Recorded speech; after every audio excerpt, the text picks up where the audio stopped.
Do I go? Oh, you go ahead. I'm gonna adjust this and.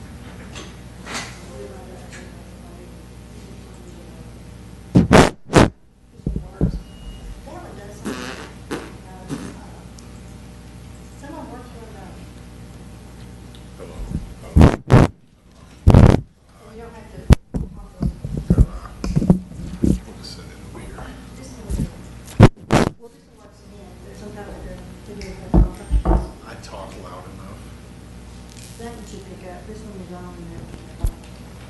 It's something in the middle of this that we need to do. I'll just leave it there, it's a, What you need me to sign? Is there a signer? I can sign anything you want. It's just, Live stream on. whether or not it gets approved. Let's see.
Don't say any other words.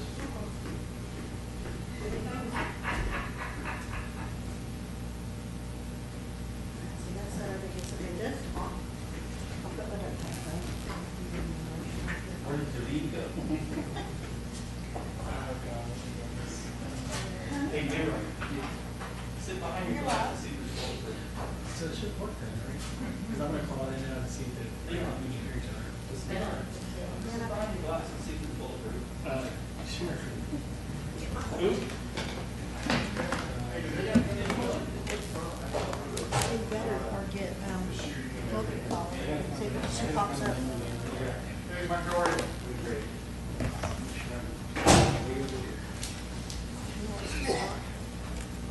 Whoever gets here first gets to start signing these things.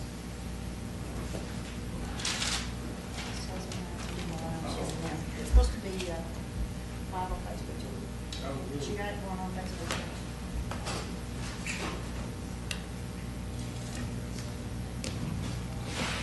And feedback. Did you see what the temperature is Saturday and Sunday? You said what? Temperature? Oh, like 106? Yeah. All next week it's supposed to be over 100. Well, they just showed, we stopped on Sunday. I was thinking Monday it's supposed to be like 107 or something. Nope. Maybe they've changed it. That's Las Vegas. Anything. I know, I need to well, be there. At least Vegas is dry. I don't care. I walked down that airport with luggage deal into the parking garage.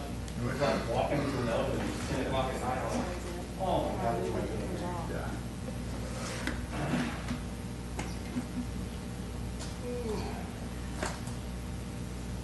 Supposed to fly over to Louisiana to visit my brother-in-law and bring him back over and, I gotta do it early in the morning.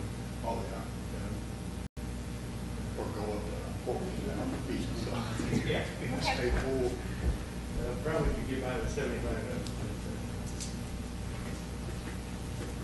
70's 105 and wind's 106. Got 182 cars that has, got a 340 off and you got oxygen. Yeah. Mr. David, Yes, ma'am. would you hand me one of these? Because I'm gonna have to work. And you have this one on the.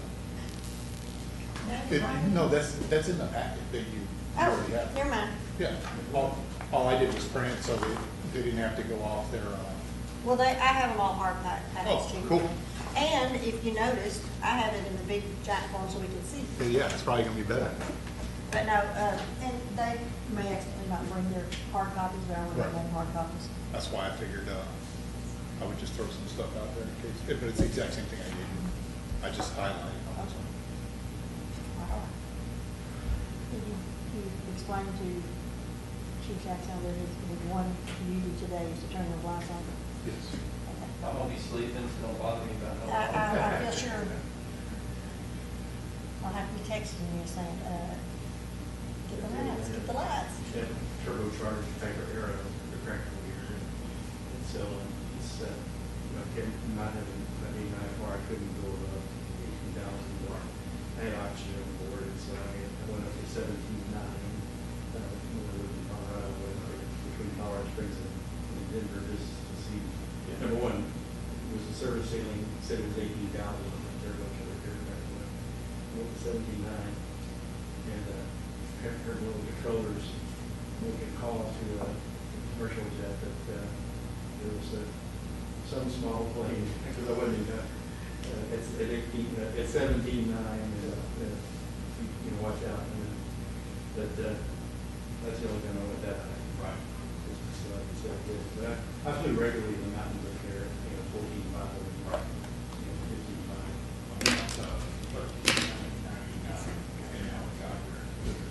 Hello? Yeah. So, you can have 30 minutes, What's 30 that minutes for? or something, and then you gotta get back down, so.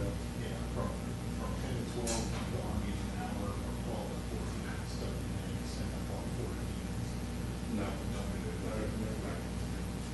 Yeah, just need to get over some of the passes out there that are 10,000, some are 12, 13, sometimes a little higher. We flew to Colorado, like from San Diego, and we flew around the south side and caught some over. How many hopes you got? Carson. Yeah, I think that. Okay, so you're under the the thing limit. that, once you live, we were living at 6,500 to 7,000 square feet, or 7,000 altitude. The airport in, Colorado Springs is 63, 63. That's where I was, Yeah, and, anyway, so going up to 12 was no big deal, but when you come Flatlander, come up there, and they try to go, yeah, it's trouble, brother. Well, your limits, is that your limits are hard Yeah, enough, so you have a hard time, so. We got home for Christmas, and we just, so. Yeah. Where did you go, Lake Tahoe? Right. Go to Evelyn,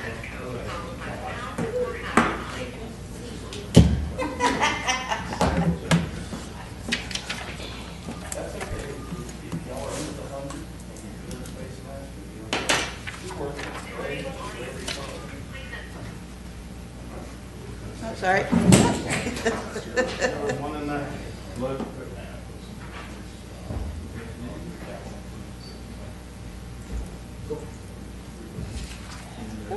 Yes, ma'am.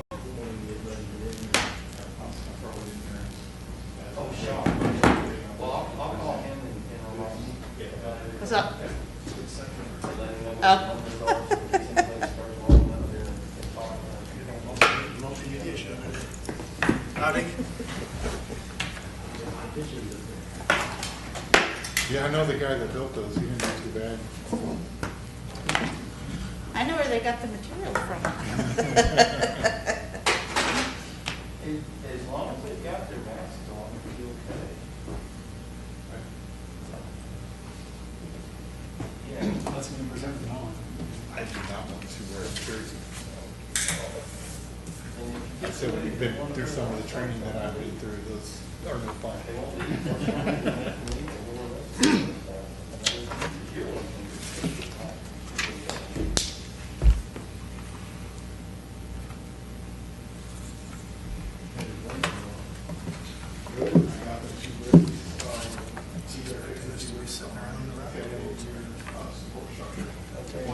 Yeah.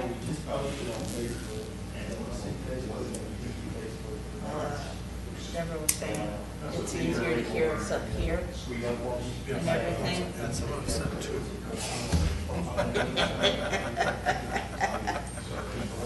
And I'll send that to you.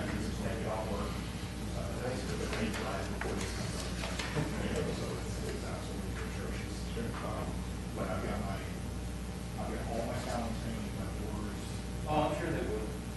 my orders, That's okay. my horizontal, And shop like this radio, so it's called, it's about the router, when he goes out there, he'll call this train, he'll call him. So then, this one is open. So look at you playing theory. Okay. All right. Yeah, you're talking about that. And then I got the seat back in, so it's all done with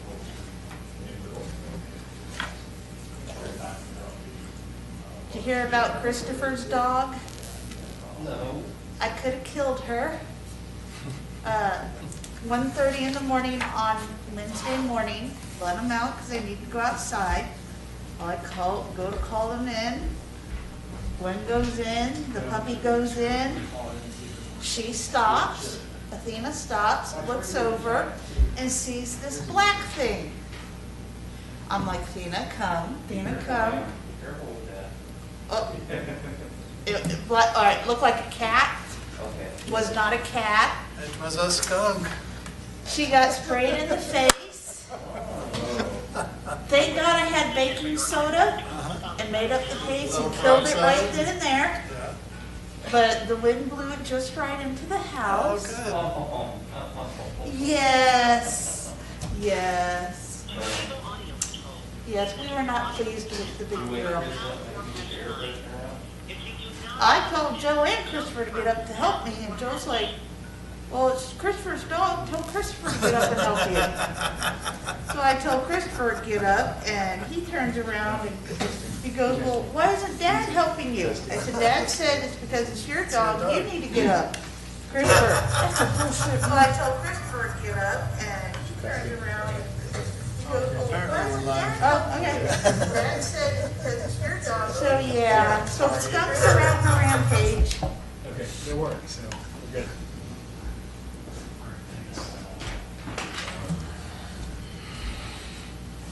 But yeah, so 1:30 in the morning. That was That's my Wednesday lovely. morning. Yeah.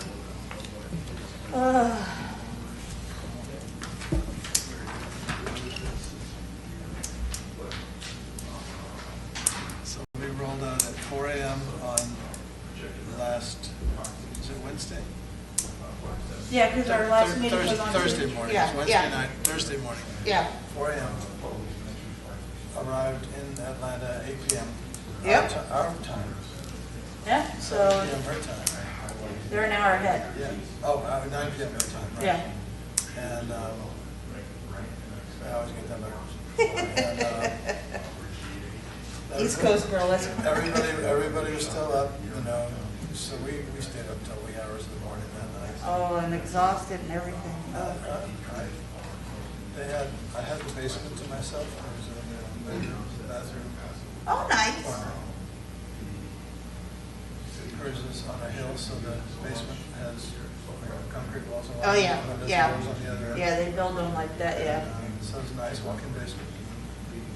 And, I was the only one down there, it's got 4 rooms in it. Oh, nice. Yeah. Yeah, there are a lot of our friends that were with Georgia and up that would go visit them and they'd have those basements like that.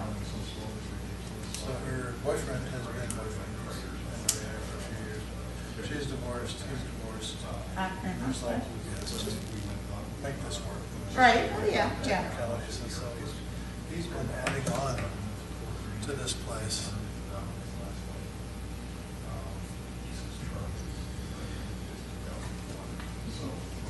So these are my sisters. The younger one giving the older one a Oh, yeah. haircut. Oops. Oh, yeah, very nice. That's the deck. They used to be half that size. It used to stop right about in the middle. Beautiful, yeah. And he added on to it. So that's them up there. Oops, sorry. That's all right. I understand. And Beautiful. added this lower portion. Yeah, And then down below that, oops, wrong direction, is he kind of yeah. dug that out, made a fire pit sitting area. And you nice. see the edge of the deck right there. Yeah.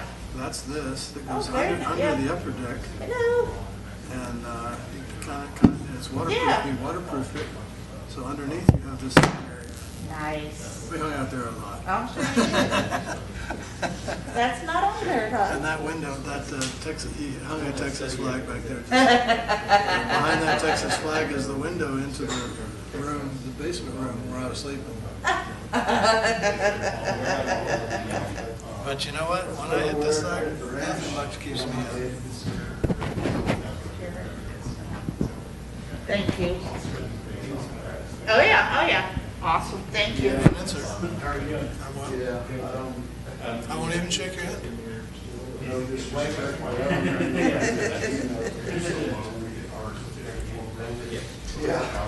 Yeah, we had a town hall meeting last night at Christopher City. They're pulling it back. They're gonna be, I close the military academy. Right, because they haven't met now for 6 months. Yeah, so they're gonna pull them back. They're starting a week earlier. They'll do all their classrooms. The way they're gonna do it is it's gonna be group A and group B to make sure they're spacing them in the classroom. And there's a lot of professors that are gonna do their classes online, so they'll be back in their room on some of the classes, doing their classes online. And they'll do all their classroom stuff up till Thanksgiving break. Thanksgiving break, they'll come home, they will stay home, and they'll do their finals from at home. So that way they're not traveling back and forth. That puts the onus on the student to do the work and get it done. Yeah, and they're gonna be limited to on campus only, which is, that's fine, you know? Yeah, they don't need to be out in the community. Yeah, You know, that going back and forth out into the community, that causes trouble. yeah, and the only reason they'd be allowed off campus is to go get any groceries that the school store doesn't have, as far as cleaning supplies and stuff like that. But that's far The as. school store is gonna make sure that. Oh, yeah, yeah. Well, they get well supplied because it's a military campus. They have access to the military base supply. Good evening, sir. Hello. Yeah, they do. Wait, which one are you using? Don't use that one. That smells like alcohol.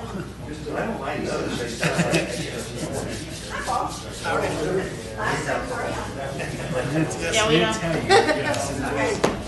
That one. Pass it down, yes, ma'am. That'd be great, and then when we get another day, I'll be the last. I know there's. How was your trip? Good. Wish I'd stayed. Oh. It's hard to believe. It's hard to believe. I'm thinking that every day. Except I wish to stay home. I did 16 hours there, flat, 16 flat, right almost to the minute, and 15 and a half on the way back, so. Where'd you go? To Atlanta. Good yourself? Well, 16 hours in Atlanta. Trying not to. Well, we were in Suwanee, which is 25 miles north of downtown, which is good. I'll be there. I got 2 boys, man. We'll get after it. I'm thinking about hiring somebody. Hey, if you need a 15-year-old to help, let me know. All right. Lucas, he'll do. He just likes. We'll give you. you. He'll work. We'll give you the high five. Yeah. I pay him $10 an hour. He works for me. Yeah. So I take him to all the houses I wire and remodel work I do. Oh, I didn't know you do that. Yeah, he's my gopher. How's it go for this? I still got my construction company, so. How are you, man? I'm grand, how are you? I didn't know that. David did these for us. Good evening, sir. David did this for us. Okay. That's, you can look at his work and sit there. So you're getting free advertising right now. That's great. I told Leroy this was donated. He can't afford my woodwork. All right, sir. Excellent. Good deal. It's hard, but excellent. Donated on company time, I assume. Lean, you'll just. Oh, yeah.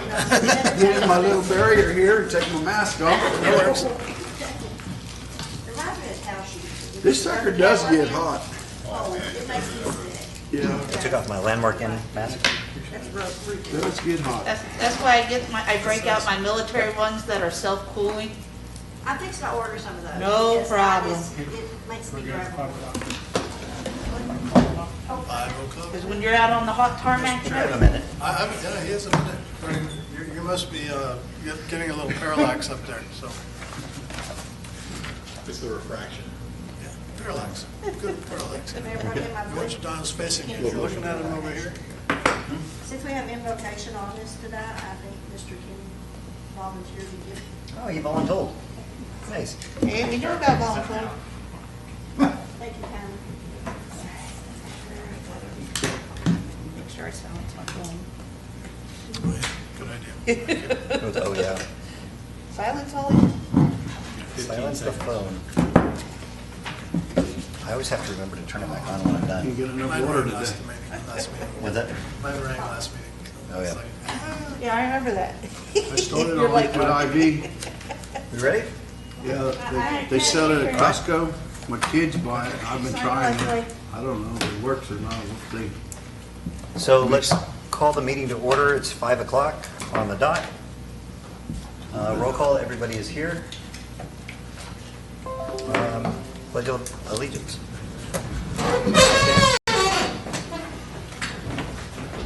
Pledge of allegiance To the flag of the United States of America and to the republic for which it stands, one nation, under God, indivisible, with liberty and justice for all.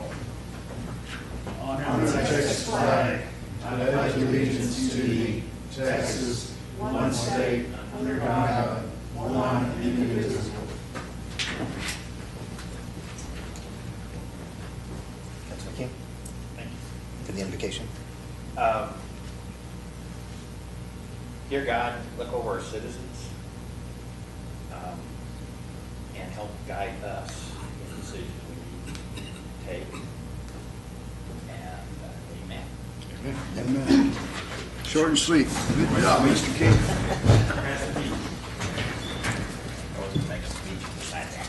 There you go. All right, so then item number 5, citizens' comments. Do we have anybody on the, I don't see anyone online. Okay. And we have not had anybody, Call. any emails, or anything of that nature tonight. okay, perfect. All right, and then item number 6, presentation of FY 2021 airport budget. All right, 12 to 14 minutes, my timer started. 14? 12 to 14. Wow. All right, You got any popcorn? this is the organizational chart. As you guys well know, how everything flows and how the airport board and the airport advisory board president is right behind me, Mr. Mike Arnold, and the airport advisory board liaison is Mr. Shearhart now, and all report to city council, flow down through the city administrator to myself and my maintenance supervisor. That's a Who's your small, supervisor? Isa. Okay. Isa Garza. Small blurb on what my job summaries are. Maintenance supervisor summaries. In the future, we'd like to possibly discuss adding the technicians for ISA as we build up. So a 1, 2, and a 3. There is no technicians right now. It's just him and I. All right. Your packet that you got, I know it shows airport revenue first. We'll do airport revenue last, and we'll go through and we'll talk about this. The employee distributions, at the city administrator's request, the new number reflects the 3% cost of living increase, as well as the healthcare increase for the employees. Our supplies this year, Can we go back for just a second? So the actual versus the budgeted, yes, sir. it's a pretty big difference. Is that a lack of a position, or what is that? No, so this when we started here, it was a part-time position. Part of this year was full-time, and these are just numbers to date. Okay. So that's as of being closed out for right now, as opposed to being September 30. Obviously, this will go up as the months continue. Thanks. You bet. Our supplies, the supplies are going to go up just a little bit this year in my prediction. I believe that aviation fuel use, which is avgas, 100 low lead. I believe it's going to climb a little bit as folks start to realize that the general aviation community is going to be less expensive and easier to fly with the COVID restrictions. So it's going to be easier for mom and pop to go out and have their son fly to Louisiana than it is going to be to go to Austin International and get a flight out. And I expect fuel is going to go up. I also expect the revenue side to go up as well. Okay, backing up 2 slides. Your 138, that includes salaries and benefits. Yes, sir. Okay, that answers my question. Okay. Any others? Supplies we just talked about, purchase services.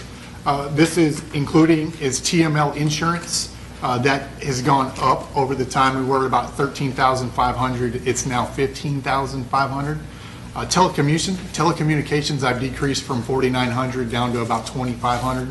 Switched over to Verizon, using them for our internet service now, and our phones. So we have a full automated receptionist and everything, and it brought our, we no longer pay long distance. So where AT&T we had to pay long distance too. So that brought it down significantly. The airport is on the city's copier lease program as well. So you'll notice that's in there this year and next year to pay our share of what that costs. And I'm able to reduce our uniform cost of ISA by allowing him to purchase his own shirts. He sweats as bad as I do, so he may change 2 or 3 times during the day to maintain appearances. And he buys the quality shirts he likes. The city pays to have them embroidered with his name and the city logo on them. And that reduced our Centos cost quite a bit, almost in half. Well, I guess we can ask questions as we go along here. Yeah, go for it. Yes, sir. Your copier lease went from 151 to 1,800. Yes, sir, because I wasn't originally on the city's numbers for that. And then when we did the overall part of it that year, it's going to be adjusted this year to cover with whatever expenditures don't get used, so I can incorporate the airport into it. And his copy machines are like this one now. I mean, they're much better. Yes, And you have 2? just one. Just one? But it's more of a commercial copy. It's a scanner Scan. and copier. So kind of it's like, what's about $150 a month lease on that? Yes, sir. I think it's And that's- 151, 153. Yep. We did I guess a bundle and ended up getting, what, 10 extra That's- overall, the city? We had lots of departments that were using the desktop printers, and so this is, the cost of ink was really expensive, so this is the best route to go, is to bundle them all up and all the inks included in with the maintenance. Counters, maintenance, everything's included in that. Okay. Any others? No, I was just gonna see if I could raise this dude up a little bit so I can see a little better. Oh, But I'm trying to figure out what I'm gonna use. there's 2 stacks of paper right in that copier thing there. On the Doesn't front, have push feet a in the button, front? raise it up. Doesn't have a Push the feet button. Should be able to push a button and the feet drop out. Foot in the front, the I elevator. don't see feet in the front. I don't see a button. You got a butt? Well, no, he's trying No, I to, need to do this. Scoot it forward, get it in. Yeah, there you go. There you go. There. How's that? That'll work perfect. Everybody okay with that? Like it? And now you can read it, that's good, that's a plus, I like it. I couldn't see it through all the plate glass that I gotta look through the frames. Chief wanted to test it for bulletproof. All right, so this year, contracted services, you'll notice that we're up there. We haven't quite spent what we've done. I'm looking at the feasibility of a new hangar for the airport to take over our wait list. And this money was used to fund that, so we didn't have to wait for that process as we go forward. This year, it's going to be significantly less, only $48,000, and that's going to cover everything that we have, as well as the lease for the refueler. And I believe the lease for the refueler, 16 grand, will be up in the next 3 years. Quick question. Yes, ma'am. Why is the city engineer increasing by 1,500 for next year? Because if we can get this new hangar, with what I'm trying to do on the presentation, I'd like to present that to you guys about next Tuesday on Okay. the thing. I expect that they're gonna have some involvement. Okay. I don't expect it to all be used, but if they need to put in, some due diligence Right. for council, then Okay. I can cover that. Okay, thank you. Any others? And then on the outside service and contract labor, Yes, sir. so it looks like it went from a few $100s up to 62,000, now back down to 12,000. What are those for? Yes, sir. So we have a grant writing service currently, and they're the ones that are helping with this hangar with the USDA. And they're actually reaching out and grabbing a bunch of grants for us. I've also hired a consultant for Trigon, Trigon Consulting, and what they do is go through, it's a professional engineer, architectural surveys, and gathering of information for the airport to make sure that we stay within the FAA regulations. He's a 23-year retired FAA employee, so he's able to help me tag on the little things that I might be able to grab money from and help support the city's airport. Okay. But the 62,000 last year, that was for the repair of the hangars last year. No, the six, 20. the 60, say again. What was it $62,000 for also?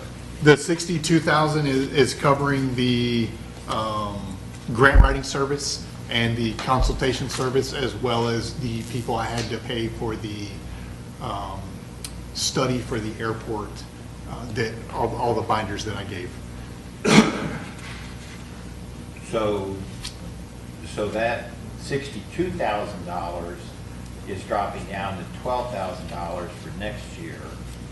So we can then deduce that report that you handed out cost $50,000? No, what you're not seeing in there is the grant writing service. They're $2,500 a month. Or is but that's for this year and last year, the grant writing? For this year. Okay, 21, excuse me.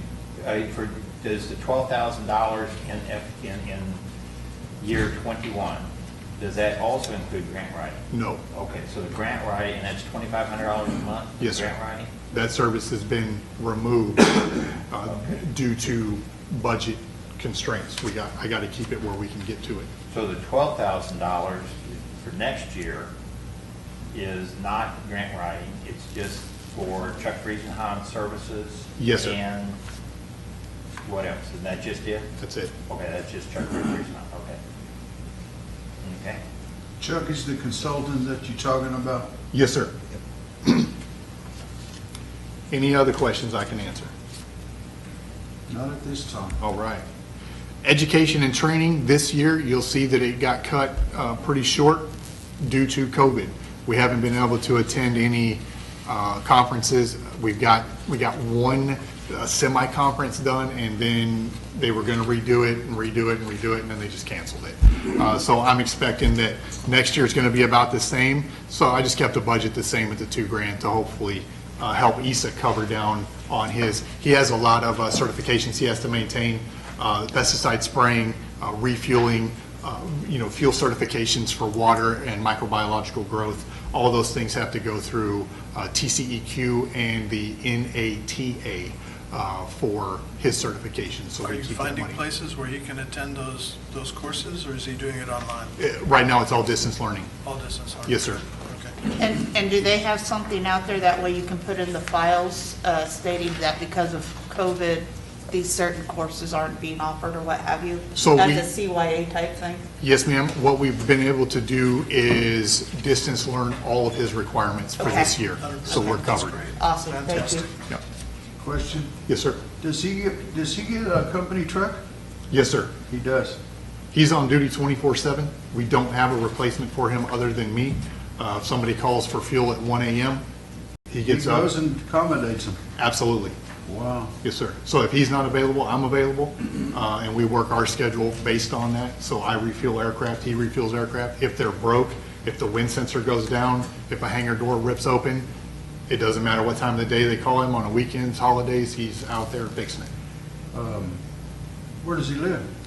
On Highway 90, where the pecan farm shelling thing is on the north side of Highway 90, so about 5 minutes away. Near So Zen towards San Antonio? Towards San Antonio? Okay. Yes, sir. Near Zen Myers? Yes, right by Zen Myers. Okay. I think it's in the Oh, same, okay. it's in the same parking lot, I believe. Yeah. Okay. I know what you're talking about. That's Any, not- any other pretty questions? Convenient then. Oh, yeah, absolutely. Yes, sir. The thing that makes it hard is him with vacation and then trying to schedule anything. If I've scheduled to go out of town, he's in town. If he's scheduled to go out of town, I'm in town. So we work our scheduling that way. We do have a couple other folks in the city that are certified to fuel, Vernon, Greg, and Angela.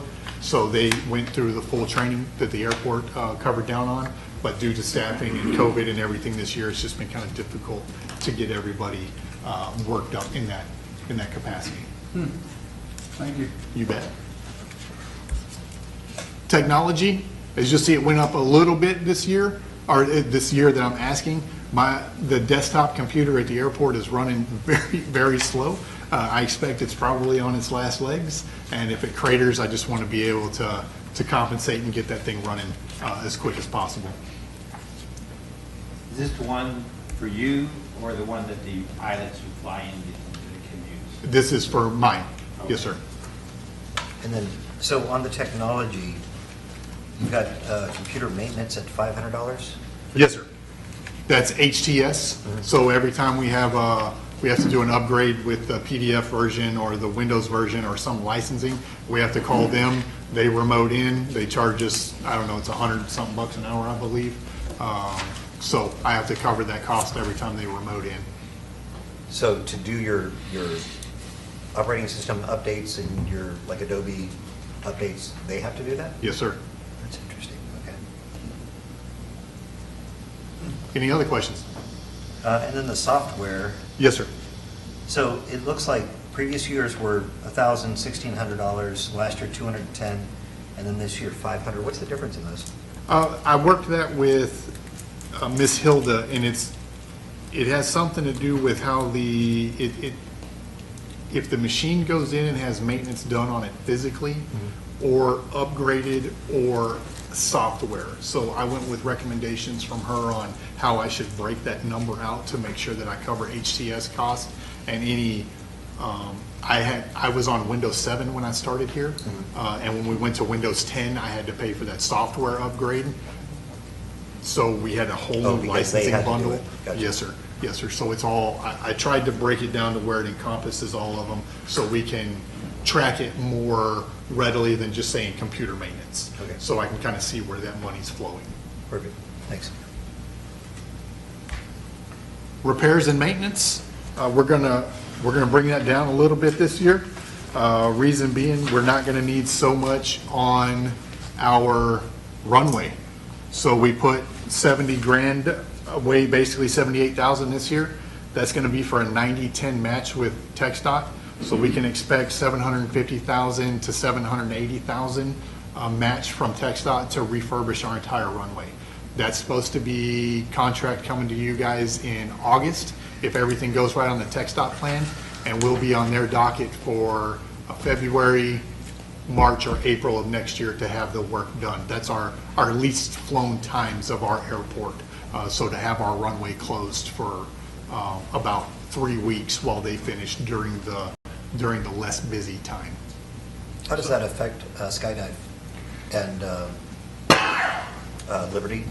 If Liberty flies tail draggers, so they don't have to land on the asphalt. They can land in the grass. Skydivers do not fly a tail dragger, so we'll have to work out with them whether TxDOT will allow me to let them take off from the taxiway while the runway's being worked on, and then when the runway's done and they switch over to the taxiways, being able to ship airplanes right back to that. Gotcha, okay, Yeah, it'll be an internal working on how we get that taken care of. gotcha, okay. What piece of equipment's being purchased for $3,000 more than what you have projected for this year? I'm looking at a Z-turn mower. We have a 54-inch Husqvarna right now. I think it's a 2000 model. Issa's got it welded, bolted, chained. He maintains it as best he can. We're getting to where we don't have enough in the transmission for the turning because of everything being worn out on it. So we're looking at maybe upgrading the Z-turn mower this So year. the big mower that we just purchased for Oh, you no. guys to share between We use a dog out of that. Right. Yes, ma'am. This is for the grounds part. The smaller area. Yes, ma'am. Around the Okay. terminal Okay. building, around the hangars, Okay. things of that nature. Something Runway that lighting and all you that. need tighter clearances on. Correct. And like I said, we have the Z-turn and it works, so we're gonna run it until it don't work anymore. But if it fails this year, I'd like to be able to keep our facilities looking nice and clean. And it's If you gonna got cost $4,000?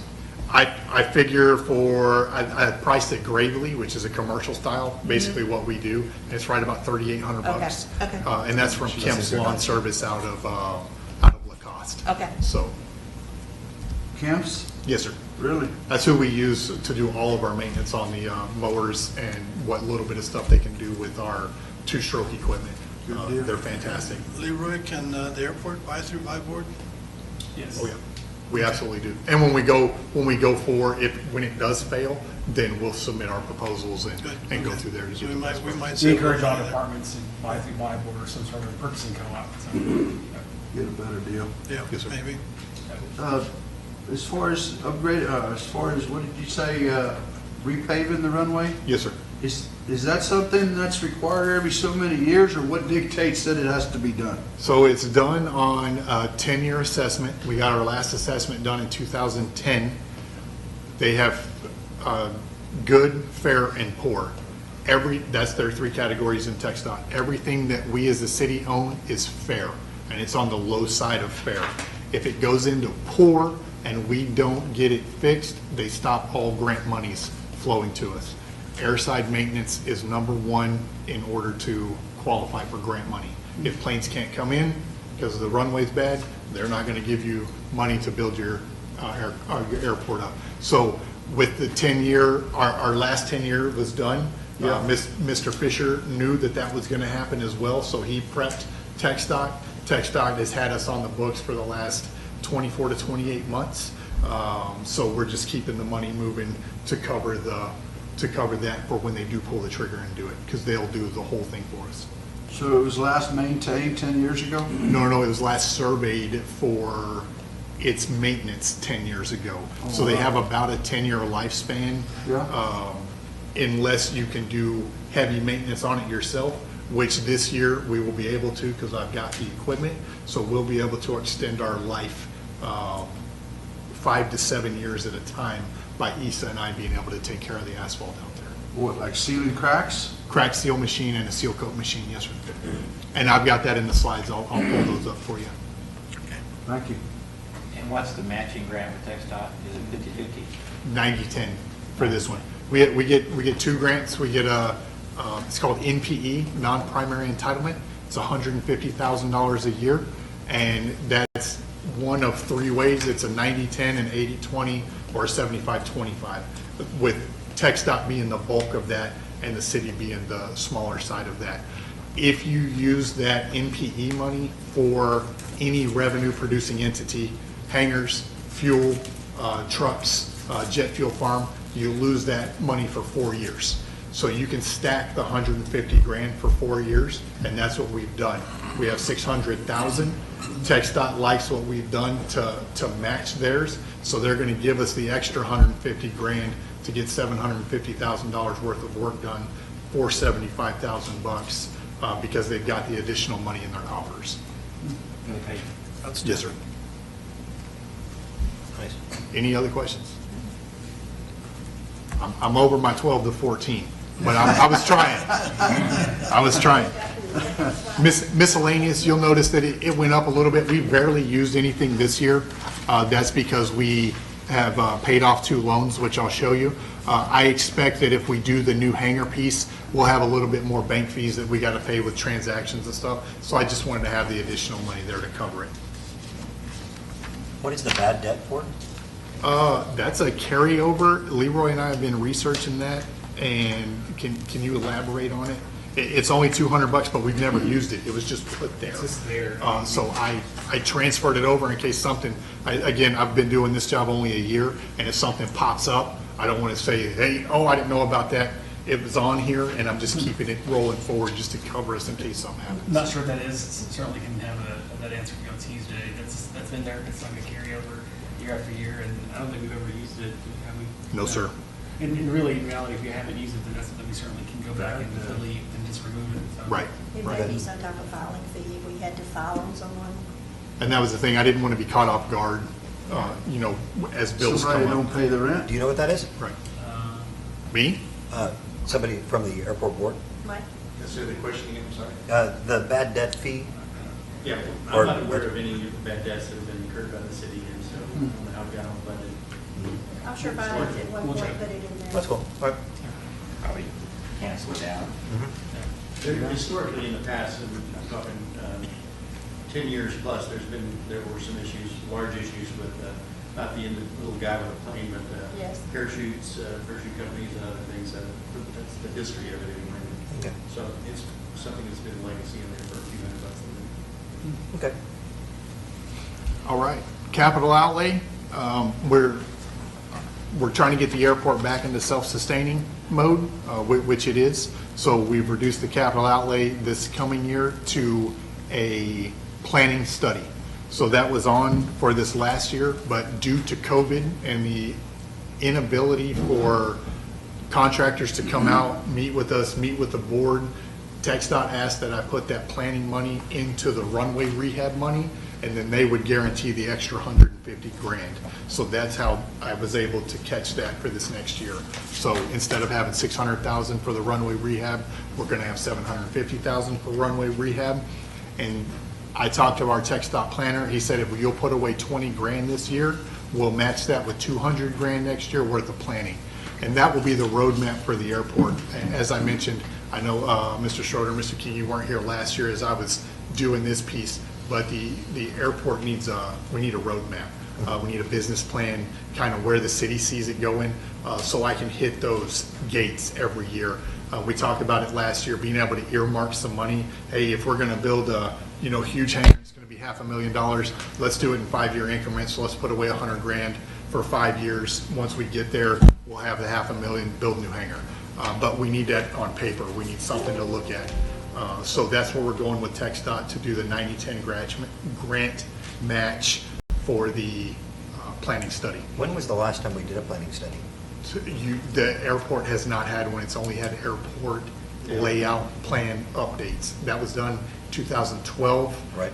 It was semi-revamped in 2016, and that was the last time it was touched. Gotcha. I love graphs that look like that. Yeah. If I could just tag in on that real quick, and then we're over time. That's something that the airport board has been looking at. I've been on the board for almost 5 years now, and trying to get a business plan, trying to get a real tactical plan both for the financing, but also for the expected growth. And David's Right. getting, Right. I mean, it should have a- he's getting a lot of requests for hangars, and knowing where to put those and make sure that we utilize the property in the best way possible, so we don't get pieces of it landlocked and things like that. It should be- Requires study, and then just the financing and the future grants that we anticipate getting, and mapping all that out is really critical for the business plan. It should have a business plan like any other business. Yes, sir. Exactly. Yes, sir. It's a sizable business need. And it's a community effort, with you guys, with the citizens. Where do you want to see the airport go? Where do you want to see it grow? How do you want to see it, not on the direct involvement with the citizens, but how it trickles down. We get more people into hotels, we're spending more at restaurants, we're getting more people coming out watching the skydivers. Last weekend, you almost couldn't drive through the service road because there was so many folks out there spectating the skydivers. It was pretty neat. Yeah, it was really neat. Can you charge them some kind of a fee? Well, what they do is they buy skydive merchandise, which is taxed, which the city gets the tax really? revenue. Right, Very absolutely. good. Yes, sir. And the skydivers buy fuel for all of That was on Saturday? Yes, sir, Saturday. So they typically jump Friday, Saturday, Sunday, Yeah. and they had so much business that they wound up jumping this Monday too. And they normally don't. They put 6 sorties up for this Monday, so there was quite a large gathering.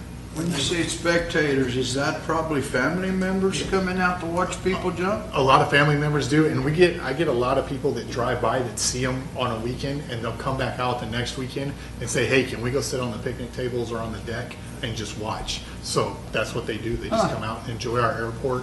If we're lucky enough, a biplane's flying and they get to see that, or the T-6s are doing training out there, so they get to see the military training planes. So it winds up being kind of a community event.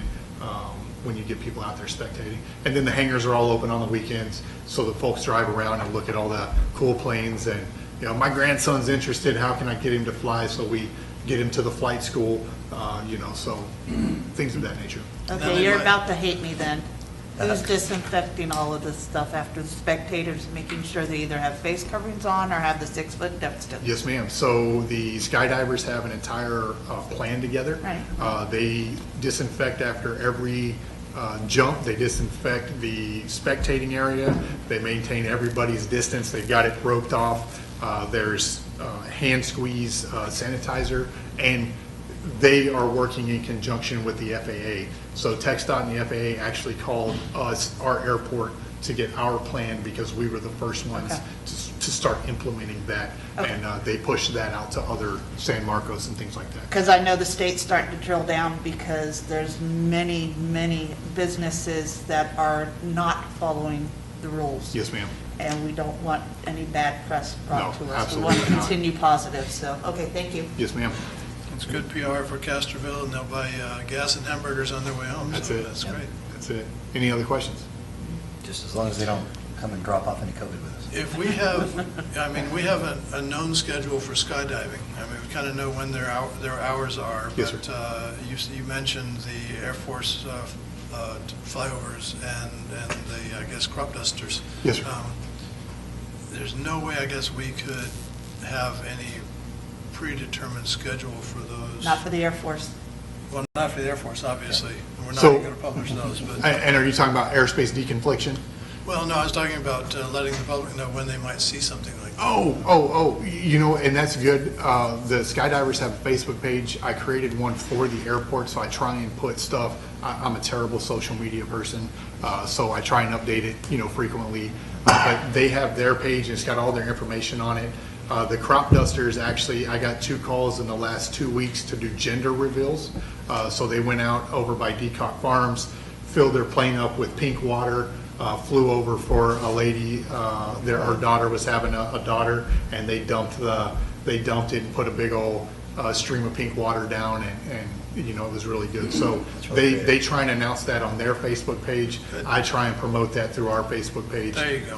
And we just try and keep it, you know, like I said, any positive press is good I press. think we could link that through the city's public media as well, so, yeah. Because I know the crop duster guys also helped out the firefighters when they had a fire going on out They there. did. They saw that they were in meeting of danger. Doug L.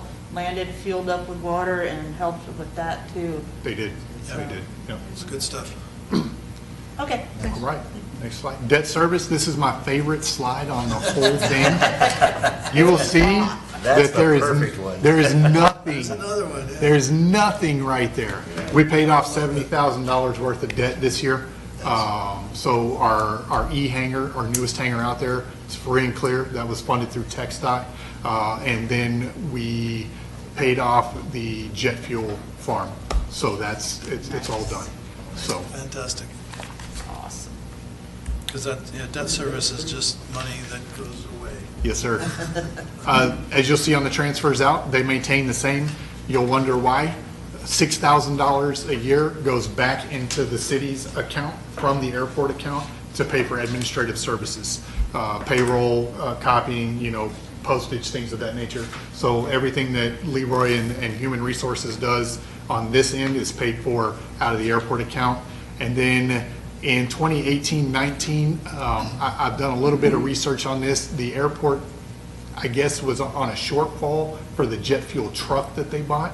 So they needed 25 grand. It was a quick loan from the Water Acquisition Fund, $4,099 over 5 years. We've got 2 years left to pay on it. Only $4,099. If I have enough money left over from other items this year, I'm just going to pay that off because it's such a small amount, and we need to get the money back into the Water Acquisition Fund for the city's use. So if I can get it done this year, I will. Perfect. And what was that for? The jet fuel truck, What do you do with the jet fuel truck? we drive it to the jets because their wingspan is so long they can't use the self-serve. So Oh, we drive okay. to the jets and fill them up. And I say jets, take that lightly. We don't get a lot of jets. We get a lot of turboprop aircraft, which is just big. So you have to go to them with the fuel instead of them coming to the fuel pump? Yes, sir. Okay. Due to wingspan. If they're small enough to get in, they will. If they're not, then, and it's 10 cents a gallon extra, it's just as easy for us to drive over there, fill them up, they don't gotta touch it.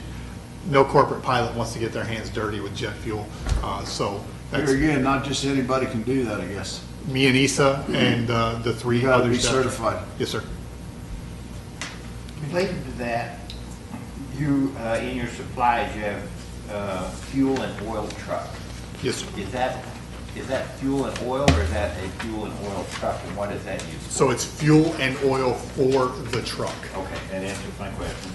And then you have the lease for refueler, Yes, sir. and what is that? That's the refueler that we're talking about right now. So that's our truck that the airport needed, I guess, 24,000 something for an initial payment. And that's where the loan on this 4,099 is borrowed from. And then it was a 5 or a 7-year lease. I'm still tracking that one down. It was a 60-month lease at 16 grand a year. And that's the refueler for the jet For the fuel. jet fuel. Yes, sir. Okay. And you haven't gotten the revenue yet, or you already gone through revenue? No, not yet. Revenue will be coming up. Sounds good. Yes, So sir. what about the tanks? Is there upcoming maintenance on the fuel tanks? I include all that pricing in the price that we charge for fuel. So Mr. Arnold was nice enough to build me a phenomenal spreadsheet that shows me gross profit and net profit, and we took all the maintenance costs, the filters, the inspections, the certifications.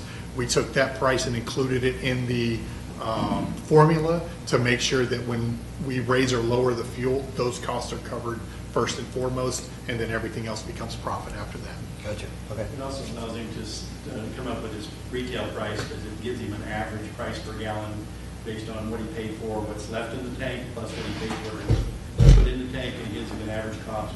Then from the average cost, he can then just decide what retail to have on the fuel to make a profit that he needs to cover those expenses, plus his profit. But follow up Darren's question, is there anticipated major maintenance on the tanks anytime in the future? No, sir. Our jet fuel tank is pretty much new. It's only 4 years old.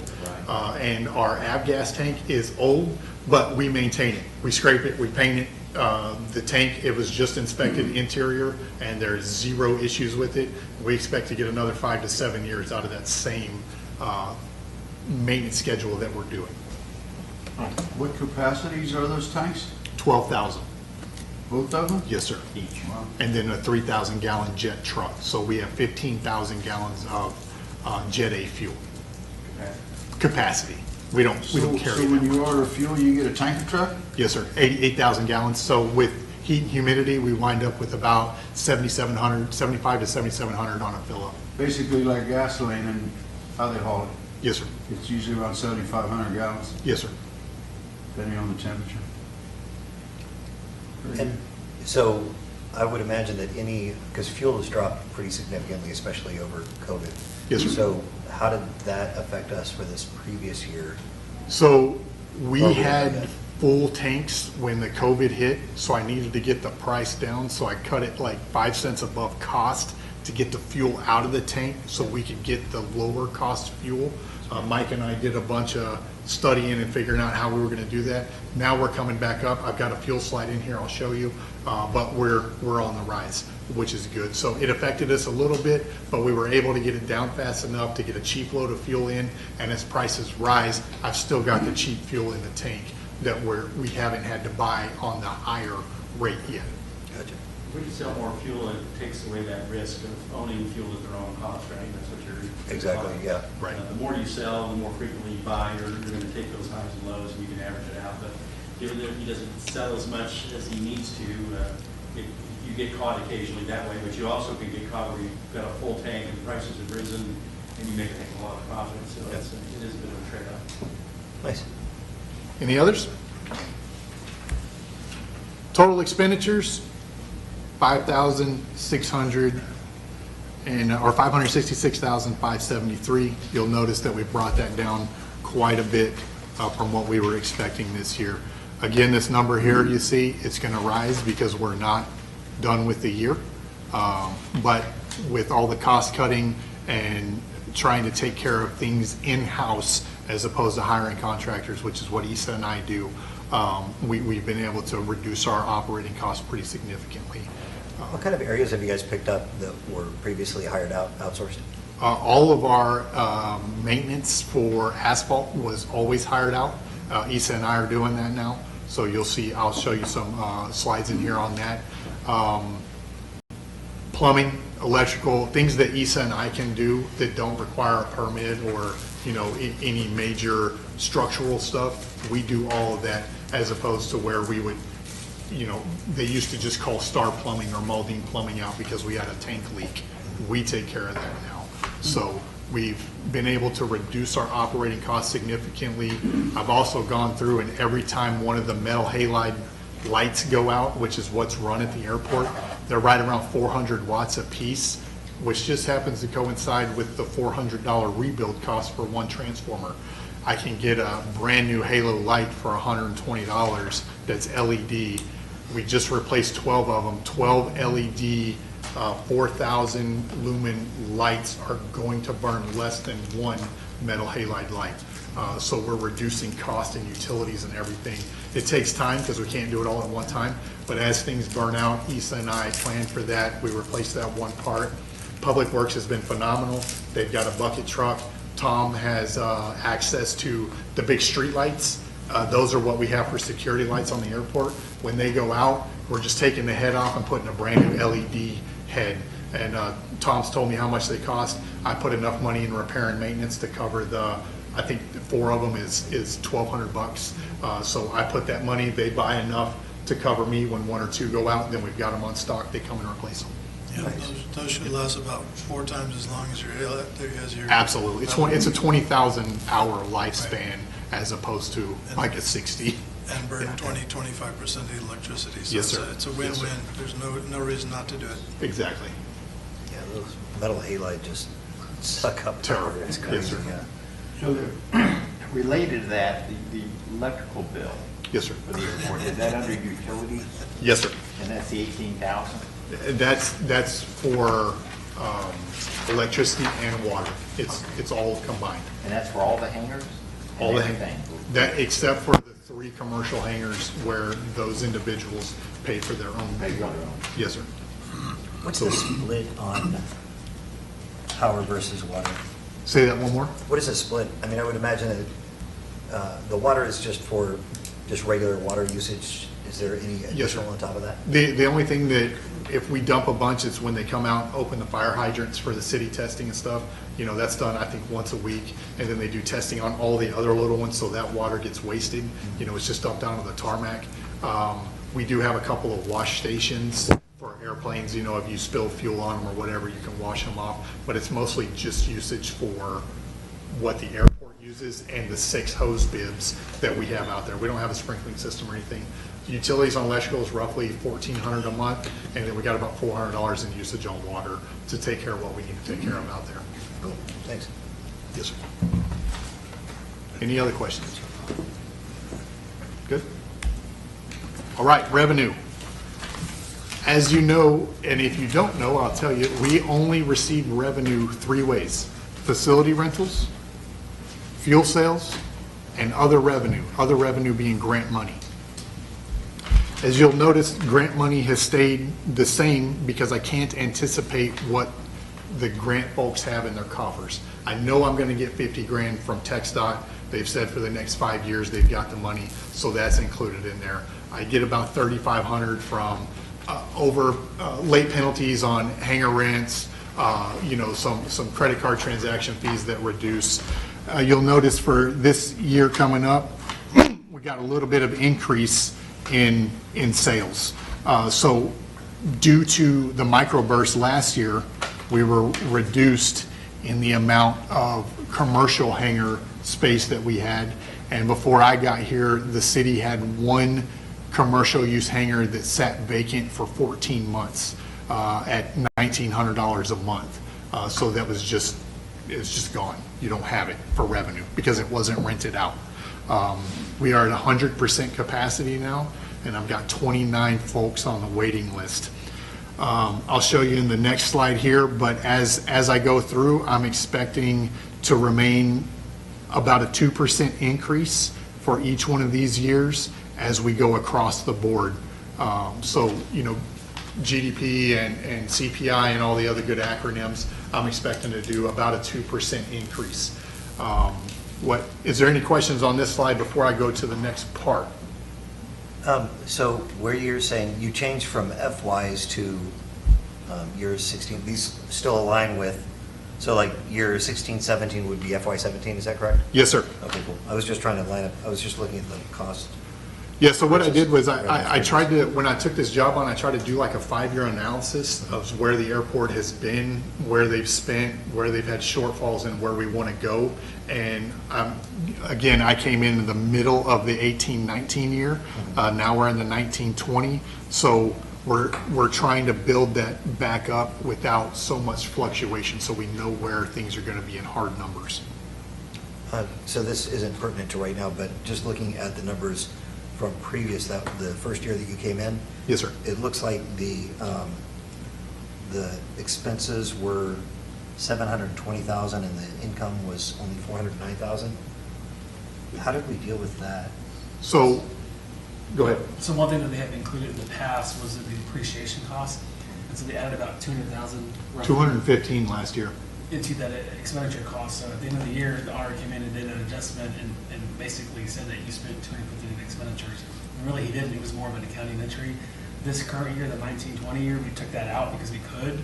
And so that's why it seemed like it dropped by that much. But in the past, it was always budgeted as a depreciation cost. I'm not sure why they put that in there, but it was more of an accounting entry, is what the auditor said.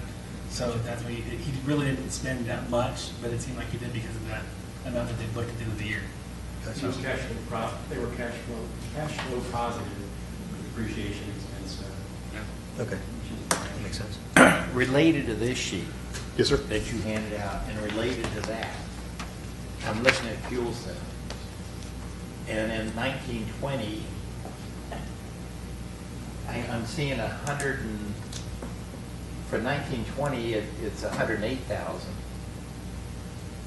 For 1920, and I guess that's actual, where this is budgeted. Yes, sir. So then I go 18, 19, and you have 171,639 there. On this sheet, I have 124,000.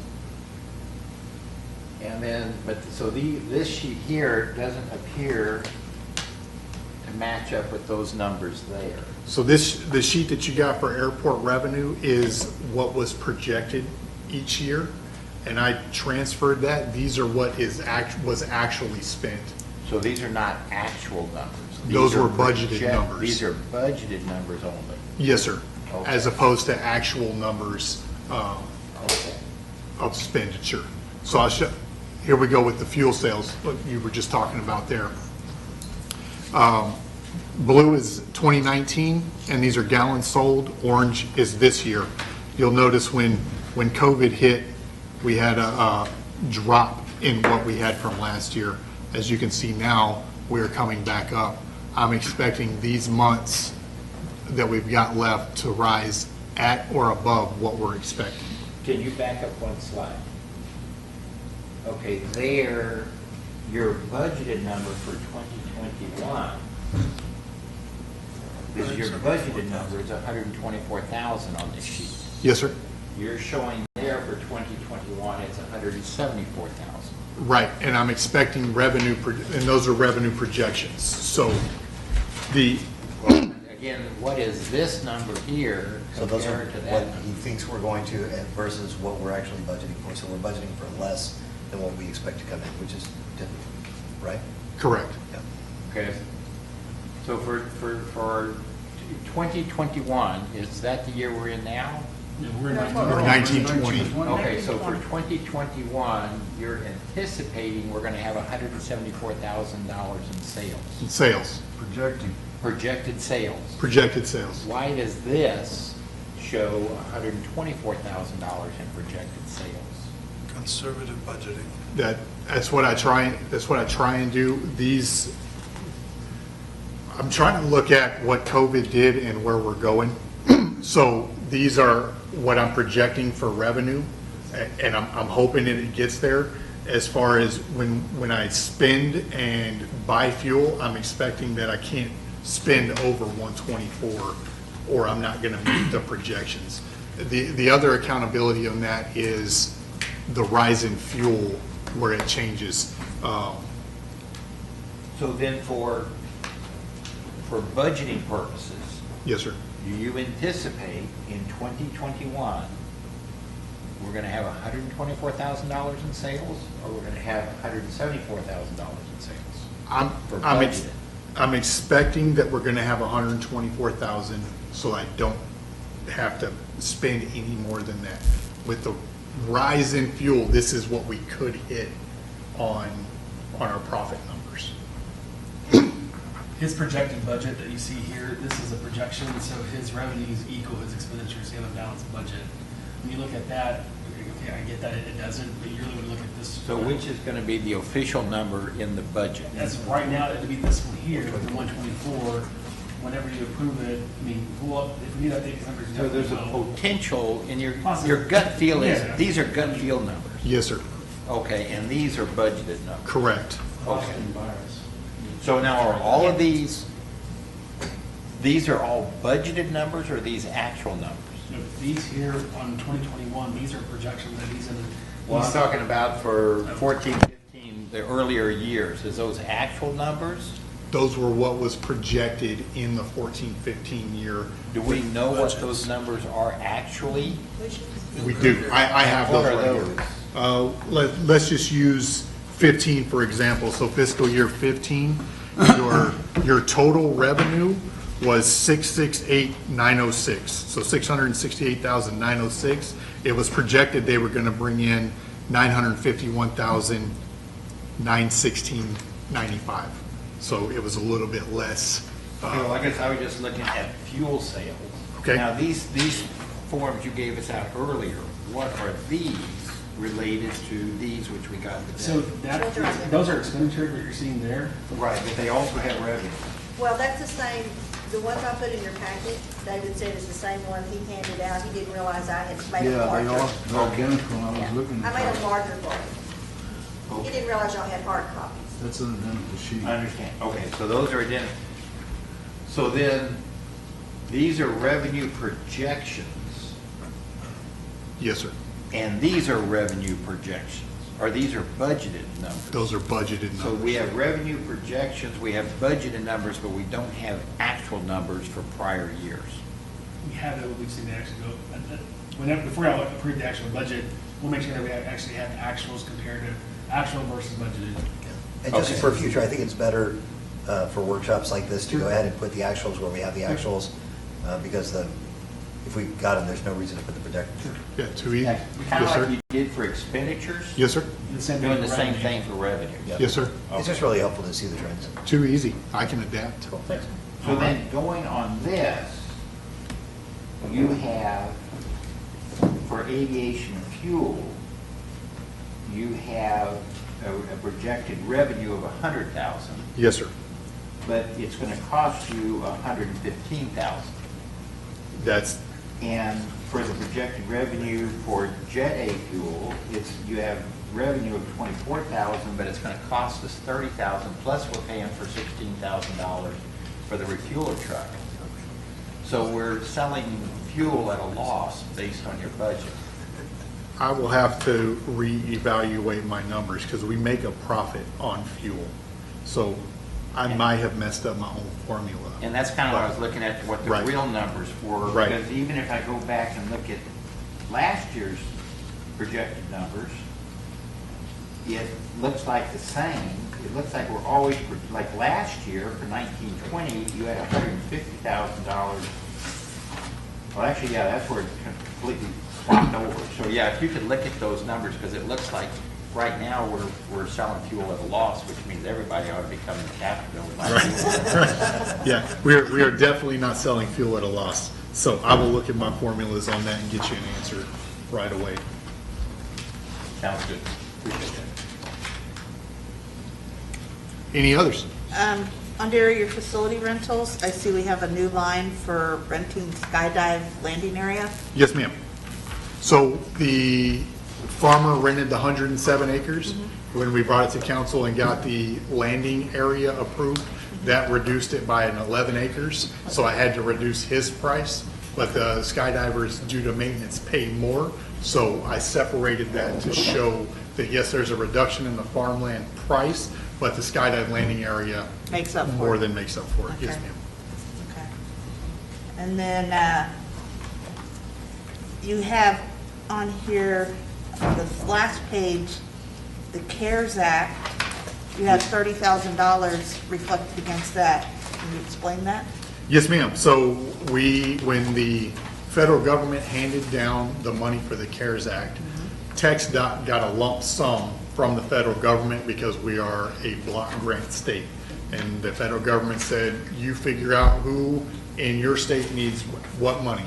They used whatever algorithm, I have no idea, and said Castroville gets 30 grand. So that is just like the ramp grant money. We have 30 grand to spend to cover revenue, maintenance, or the cost of additional items to get through COVID. So all the cleaning supplies and things. I just submit a ticket of what we spent. They reimburse us back the same time. Okay. And then under the use of fund balance, what's the $38,811 gonna go for? That, if needed, that will balance the budget to zero.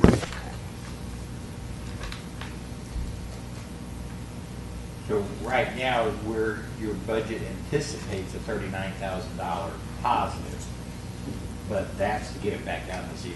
Yes, sir. Okay. Any others? Yes, sir.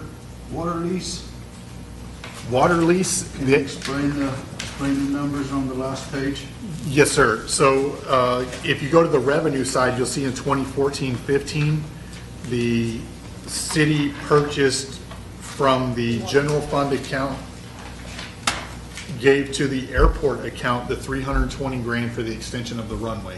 It was part of the runway, part of the jet fuel planning and prepping service. So the city did a 10-year lease of the water rights from the airport's account and gave a one-time lump sum payment of 320 grand and some change, which is over in 2023. So For a 10-year water lease? yes, sir. So the city has the option with that 10-year water lease to sell it to other folks like they did in 2014. Some water was sold to Natalia. So it's yours to do what you do with it, but it's a one-time lump sum lease from the airport's account, paid in from the general fund account.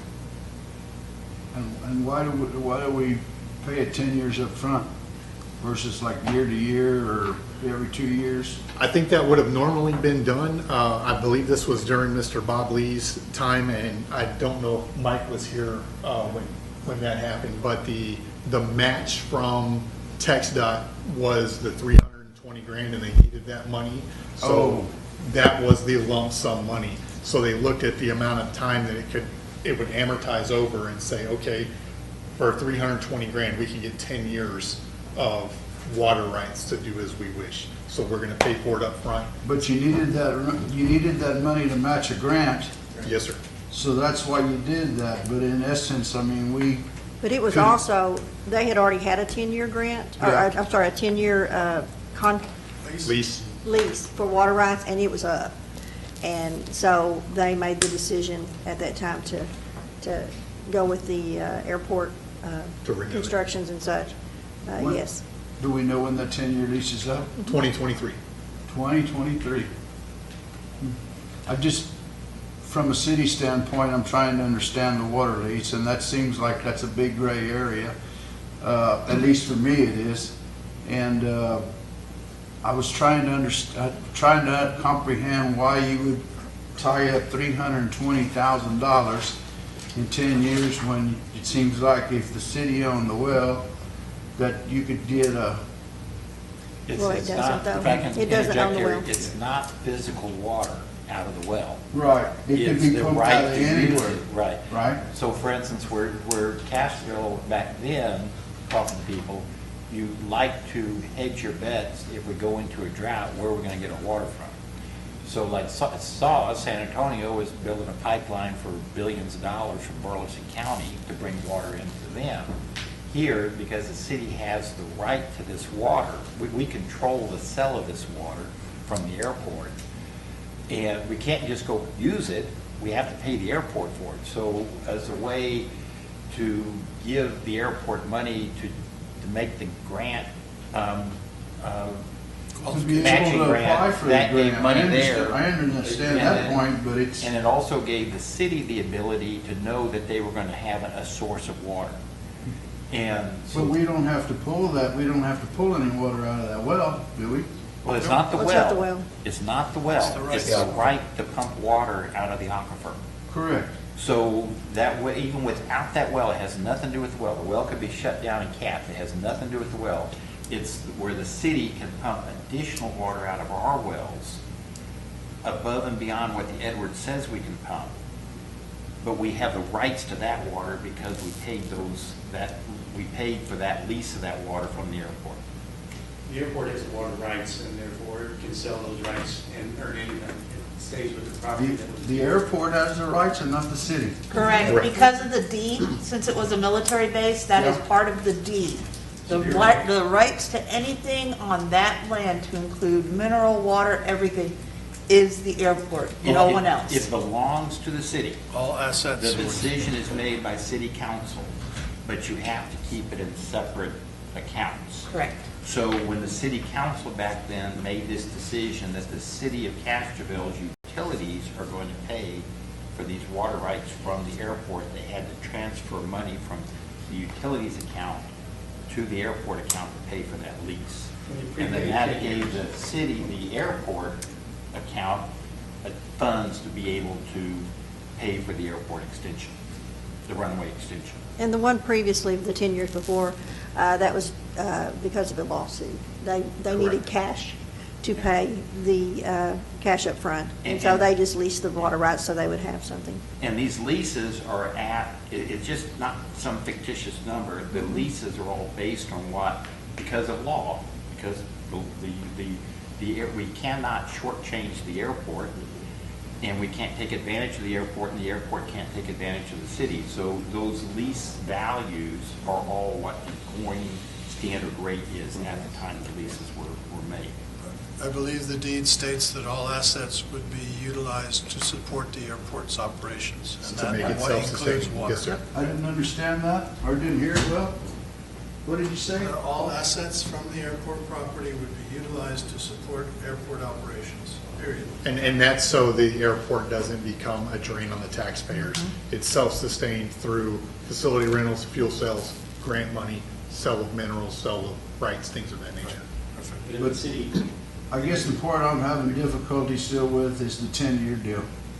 think of it as the airport sold their water for a lump sum 10 years in advance. Right. So they sold their 10 years worth of water rights to the city, so they could Right. have a bunch of money. to make it I think what he's getting at is normally if you're going to pay for 10 years worth of water, you pay it out over 10 years. Correct. But I think it sounds like it was council's decision at that time to pay it all at once so that they could get the grant, Right. use that as matching funds. Right. Qualify So for the lump sum. That would have been an investment on the city side to improve the airport. And double their money. Correct. So in 2023, we go back to the table and we discuss this water lease again? If you would like, I mean, I'm just asking, I'm not Yes. telling. Yes, it City comes up. council would make Yes. that decision. right, right. That- So it might not be another 10-year lease, It's whatever the city council Whatever. at that time makes that decision. right? Yes, Which sir. might even not be us. It may not even be. But the city council Related will to this, make the decision. And I talked to Leroy about this a little bit this week. Right now, the city has the use of this water. In '23, that lease runs out. So one of the decisions for the city is we would release the water again, or the airport could go out and lease the water to someone else. Yes, sir. But that seems like a long way out, but it's actually a very short time. So I guess tied into this budget, not for this budget, but for future budgets, the city staff needs to enter into dialogue with brokers that broker these water rights. I Yes, sir. know that it's going on daily, it's worth money. This Right. is value. In hindsight, knowing what happened over the last 10 years, assuming that we don't go through a 3-year drought right now, we're probably not going to need this water. The only time we used it actually was when we sold it to Italia. Yes, sir. So from my recollection of the reports given to us by our consultants, we're comfortable with the water we have. And we didn't need to go to the city's, to the airport's water. But 3 years from now, it may be that we want to do it again, or it may be that we want to sell those rights to somebody else on a 1, 2, 5, or 10-year basis, whatever we feel comfortable with. But I think to make those decisions then, we need to start talking to someone now, so we're knowledgeable about that when that comes up. Sounds like a future agenda item. You know, and whether or not you want to tie the city system into the airport system for the looping to cover in all these new developments that are going. And that's actually a separate decision. Correct. Because that has to do with the well, which has nothing to do with the water rights. Correct. So, but as far as, like Darren said, this could be a future agenda item, but also it could be something that part of budgeting process, that should be something we should be looking at. Yeah, Also, and- the development that we're seeing is bringing in water availability as well. Bringing some water acquisition with Right, it. exactly. Right, every time we bring in new land, we pick up that additional. Right. Of course, we're Right. also picking up more spigots that we have to supply more water to, so.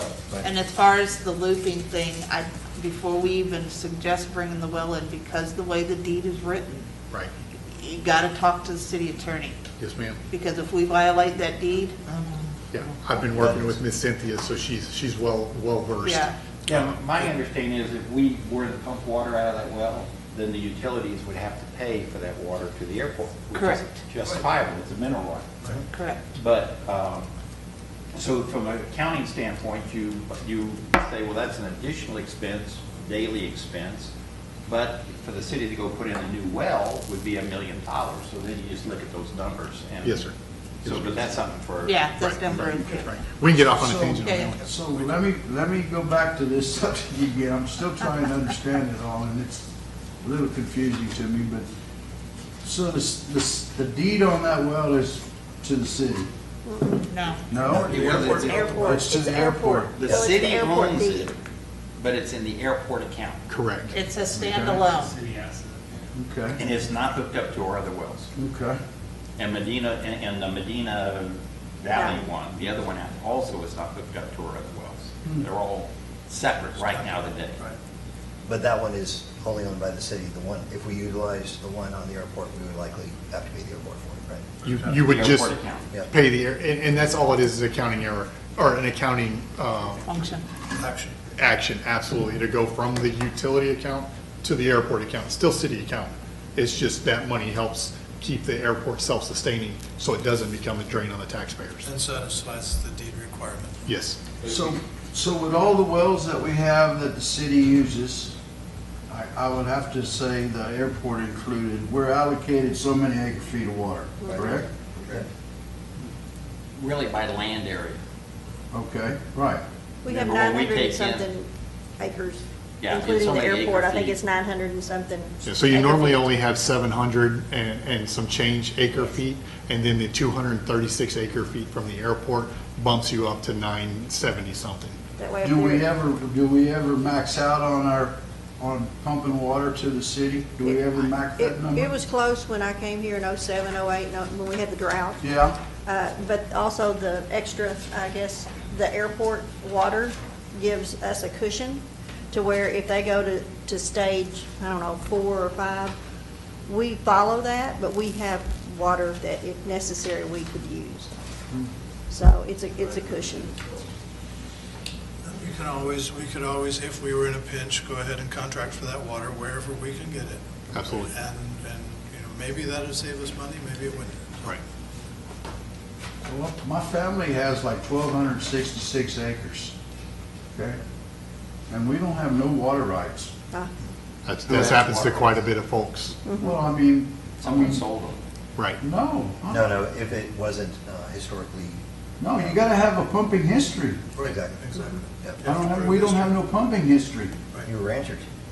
Yeah, we run cattle on it, but you don't get enough out of that to to have a pumping history, like if you're irrigating crops or something like that. So that's the part that I have trouble understanding. Well, that's the Edwards Aquifer Authority. That's Yeah. not anything we can do anything about. But see, like when we bring in these new properties. Right. They don't have a pumping history, and yet we get. I know, that's what I'm trying to So you and understand. I need to go talk to an attorney to find out, or someone who's knowledgeable in this and educate us. So then you can give me half that money you're gonna make off your water. Well, they either have to bring the water rights or they have to themselves go out on the market and buy it and bring Right. it to us. They have to bring it somehow. And I think this is, we're going into pretty deep in the water rights. Yeah. I think that this is a separate. Yeah, I agree with you. I think this is a great workshop, even for sometimes near future, I think it'd be really good, yeah. Yes. Well, I just want to try to be transparent, clear the air, because Absolutely. there's been a big misconception that the airport is a liability to the city. Right. And I want to try to clear that. Yes, sir, I You agree. know, and the only way to clear it is to inform people with facts, you Yes, sir. know? So that's what I'm. And I think Leroy brought up a good I'm not point. trying to turn over the apple cart or nothing like Right. that. I'm just trying to get information that'll be valuable to me Right. when somebody asks, you know? And maybe we do the workshop like Leroy suggested, where I'll do the full presentation of the packet I gave you Yeah. instead That of. binder? Yes, Yes, yeah. I'd love to You know, hear we that. could do it a public informational style of brief and just put everything out there. And I can write questions down and I can answer everything I can. And I think that we just, so to be clear, the airport does not cost the city money. Correct. Correct. If we are utilizing resources from the airport, we are investing into those just like we would invest into them anywhere else, but it does not cost us money. Correct. We also The can't airport is make, self-sustaining. Yes, yep, sir. and the other side of that is we can't make money off the airport, Correct. not directly. So we can make indirect money, which indirect would be through sales tax, through people coming for those kinds of events and spending money in town. We get Right. revenue off of that. We help out the local businesses. We get revenue off of the businesses. So we're, to the city, is all indirect benefit, but there's definite benefit. And the other really big revenue source for the city, if we ever get there, Yep. is if you can Commercial make some planes. really nice hangars out there where people leave these multi-million-dollar airplanes out Ad there. We valorem get tax. property tax, Yep. and the Yes, sir. city gets to keep that money. Yes, sir. He's got a waiting list. Yeah. Well, these are So we the need a new big, hangar. No, I big understand, ones. and they might be the big. Well, we talk about big ones, but a jet that can land at our airport, a nice one, runs about 18.5 million Yeah. for a jet that can The land deal- on our the Lears. airport. Right. Yes. And So, I know there's a magic number there. Is it 350,000 or greater is when you can charge interest, sales tax, property tax on it? there is, so it depends on where it's based and what corporation it's working from and what deductions they have. It's a whole, way beyond my realm. My understanding is that they have to state where its home base is. Yes, sir. Even if it flies everywhere, but they have to state a place where its home base. And if they park it at Castroville and it's mostly here then they state this is it, and then at that point in time, that kicks in but I know there's a minimum cost to the airplane, and I think it's 350,000 or something or greater. And you can bet that most jets start at a mil or greater. Right, so that would be a revenue source for the city, Absolutely. which would be a great revenue. Goes for helicopters and other things. Oh, yeah. Well, let me get you through this if you're ready for the next one. Sorry, man. I tried 12 minutes. You did a great I job. tried. Hey, Really quick, there was one other thing on here I wanted to just ask you. So we talked about the 320,960, and then the other 100,000 2 years later, what was that? That's the water. No, that 100 grand was it was a water lease is what it says on the budget, but I haven't seen that as being a used deduction. I don't know if they set it aside in case they had a matching grant that they were gonna apply for and didn't.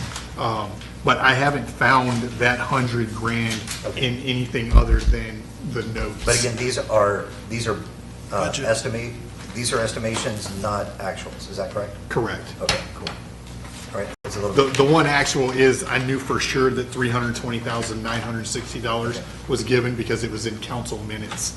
I started from 1947 and read minutes all the way through present, to get as many numbers as I could. Yeah, I spent about 6 weeks reading through minute after minute, making copies and that was, most of that was to give you your information on the packet that I gave you to make sure it was factual information. It's a lot of work. Definitely appreciate it. Yeah, absolutely. This is the Jet A sales right now. It's doing pretty good. It's going up. And again, we call it Jet A fuel, but it's mostly turboprop aircraft. So it's the bigger aircraft that are coming in, running the superchargers and the turbos and things of that nature. We did help out Hondo, which really helped us out. Hondo's truck broke last month, and when the truck broke, the pump on their main distribution tank burned up at the same time, and they had a Citation 5 out there that needed 3,000 gallons of fuel, and they could only give him like 1,800. So we worked with the crop dusters. They have a 1,000-gallon portable tank in a truck. They let us borrow it. We filled it up with fuel. We hauled it all the way to Hondo. We filled that airplane up so they could get up and out of there, and then Hondo turned around and paid us and the service charge and everything. So that's, yeah, we were, and that brought our sales back up to where they're supposed to be. So that was 1,000 gallons that we sold right there. I expect that they're going to continue to climb a little bit because we're getting a little bit more traffic. Some oil type people are coming out here doing some exploratory surveys and stuff. So they're landing, grabbing a couple gallons of fuel, using the car, eating out in town, and then coming back. So I expect it to climb. As you can see, jet sales don't do much for previous years. You got 690 in July, only 61 in August, and then 517 in September. So I'm hoping to match or exceed those projections of last year. I see it. Nice. You're heading that way. So. Yes, sir. What I want to tell you about on rates, I think one of the questions I heard was we didn't raise rates, or I'm not proposing rates this year to be risen. We are in the top 1/3 of the state for what we charge, and we have one of the smallest facilities, and folks pay it.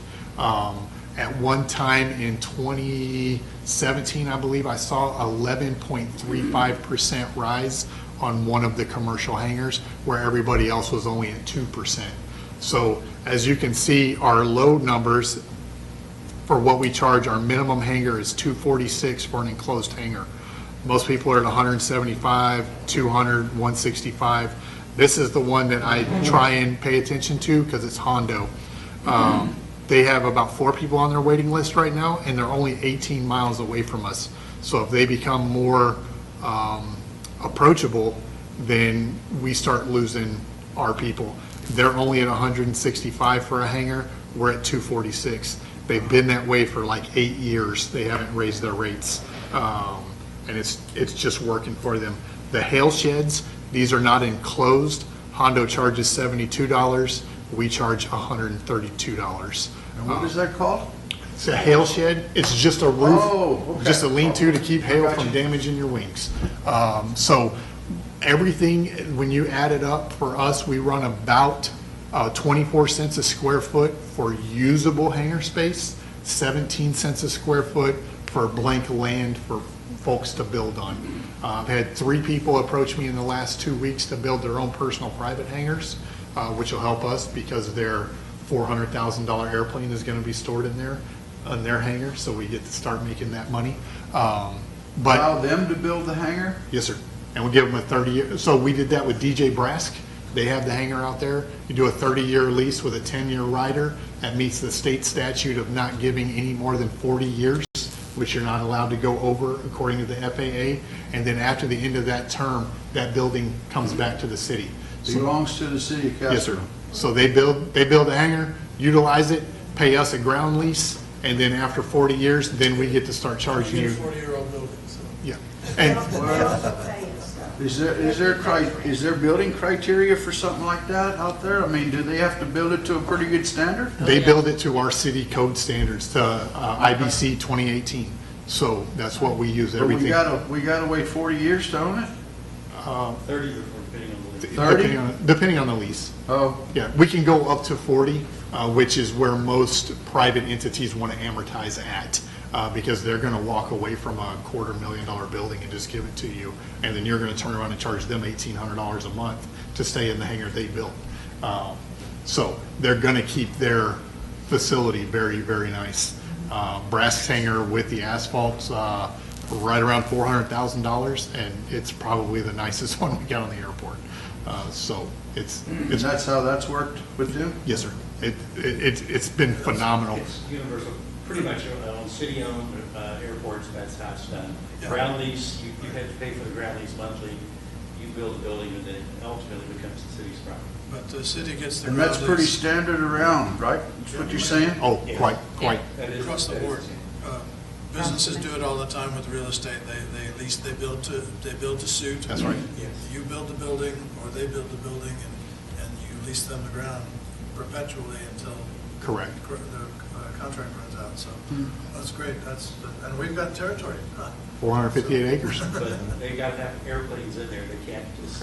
It's not put the boat. correct. And so Oh, they're really? gonna- They're If- gonna buy fuel, they're gonna buy maintenance, they're gonna. If the items they put in that hangar are not wholly related to aviation, they cannot be there.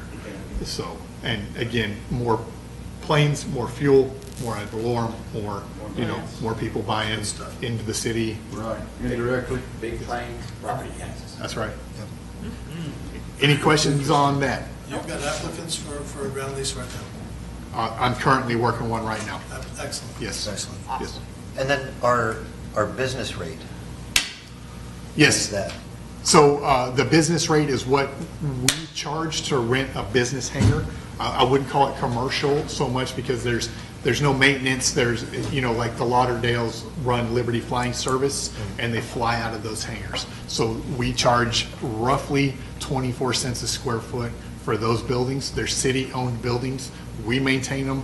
We put all the money into them. Yes, the customer puts some money into them for their own satisfaction, but we charge upwards, like I said, our 7,000 or our 9,000 square foot building is $1,935, and other places, Curtis Field, for the same building, they're only charging $700. But they're not doing the maintenance. No, they're doing the maintenance. It's a city-owned building. It's a So city-owned they're taking care of it as well, and they're only charging $700. What Curtis Field has done is they built, and this is their high side one, they actually charge less. They built 100 by 140 square foot, so was it 14,000 square foot community hangar. So they could stuff 10 planes in and charge $170 a plane. And they've got one big hangar to do that with instead of putting one person in a small hangar. So, and they've been able to run their rate to where they stay full. Where 2 years ago, ours sat vacant for, 14 months. This is really good. Can you add Stinson Airfield on this? Yes, sir. I try to add folks that will talk to me. If I call it, I got to act like a customer to get information because a lot of folks don't want to share. To establish hangar rates, I went myself, Isn't that Freedom of Information Act though, through the city of San Antonio? Oh, I can file one and get it. Yeah, it's just calling. I'll do that though. I'll get Sensen on Be it for you. nice. Yes, sir. Absolutely. Have you tried Bernie? Bernie works with us pretty good. They're a Do little they? bit, but they also have an air park, so they have people that live on their airport. Oh, So really? it's hard to apples to apples and to measure it. It's a totally different system, right? So Interesting. capital outlay, so I can get you guys out of here. The next 1 to 3 year plan, like I told you, we're looking to rework the runway with TxDOT. My long range plan are the 90-10 NPE split money. So as we get the 150 grand a year, we'll be able to look into, like we're going to do the planning cell for a business plan. We need additional hangar space in the worst way. We need a pilot lounge. One of the chief complaints from pilots, and so you guys know, customers go where the pilots fly them. So the pilot does all the research. They look to see if you have a courtesy car, a place to relax, air conditioning. Is there going to be food available for their customer? And they'll fly to your airport. If it's not, they won't fly to your airport. Really? So, yes, sir, absolutely. The customer doesn't generally dictate what airport they're going to. So the pilot does. The pilot does all the calling. They get the rental car there. They make sure that the facilities are there, that they meet all the requirements of the customer, and then that's the airport they go to. That's one reason Chief was phenomenal. Sold us a vehicle. We wrapped it for an airport courtesy vehicle, and that has been a phenomenal asset to the airport. That Tahoe? That Tahoe, because people can bring their golf clubs now. so they can go play golf at Juliana's. People can bring their rifles now and go hunt on the dove hunting land, which we get a lot of dove hunters. So by increasing the size of our vehicle and being a little more pilot friendly, they were able to bring better customers to us and spend more money in our town. Sounds like you need a Suburban. That's right. So Chief and I got a plan. We'll work it out. I'll hit you guys with it as it comes available. But it's doing it at the least cost to the airport and the most cost benefit to the city. Also sounds like you need a snack bar. So good point. You wanted to add? That's I think the gentleman had something he wanted. Yeah, I was just gonna add on the corporate thing. I just retired from HEB and traveled on corporate jets a lot, and he's right, the corporate aircraft group, you know, the people who manage these planes, they make all those decisions, and they may have to rent a car and drive a little further, but they're gonna be safe, and they want to make sure that they have what they need in terms of fuel and amenities for themselves and their passengers, actually, particularly the bill.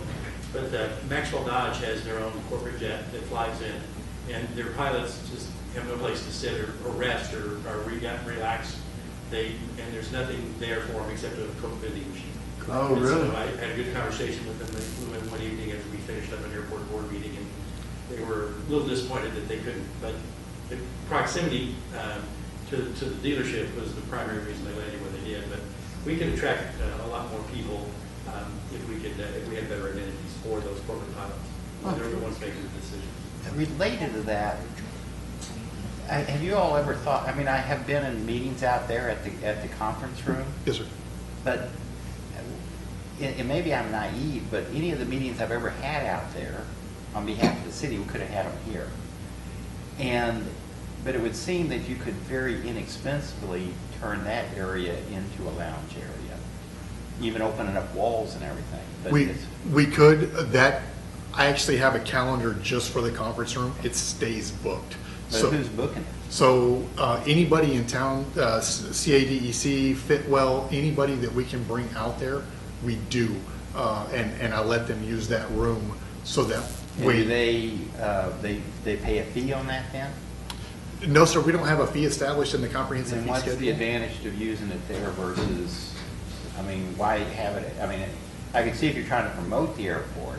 And that's exactly what we're But doing. like for Fitwell or something to have a meeting out there, I guess it's nice to have something like that, but again, there's also room here at the city hall to have things like that. I don't know if that's, No, we don't. You couldn't have meetings here, no. But for instance, if you could have a meeting, for instance, in this room, you could turn it into a conference room real easy. It just seems to me that if you all needed something quickly, instead of outlaying $100,000, you could turn that into something for something that you're not gaining any revenue off anyway. But it was always strange to me that we had this really nice conference room out there for meetings that we could have always had here. So anyway, just food for I'll thought. look into that, absolutely. Yep, I'll look. Isn't that conference room also used, Chief, as the emergency operations? Yes. When we have to Also, stand up? We have trainings out there, and the reason we don't want to have them here is because there's too many distractions going on, people coming in and out. We do our job interviews out there at the airport because it's quiet. You got one or two people sitting out in the conference room there, and we can bring them in, we see them coming in through the windows, and we're already looking at you before you even come through the door. See what they're driving. Yeah. We really try and cater to the folks here in town because it helps bolster the airport and it brings that positive light. And it also allows people to have meetings where they otherwise might not be able to. Right. And again, with the sanitation, we cover down on all that. Ms. Deborah provides us with all the cleaning stuff. So myself and Issa, we clean when the janitorial service doesn't. So we take care of that. Again, the pilot lounge we were just talking about, I mentioned to you upgrading of the lawn equipment. I mentioned to you that I'm upgrading the hangar lighting to LEDs. We're trying to get better security cameras. Yes, the building has security cameras.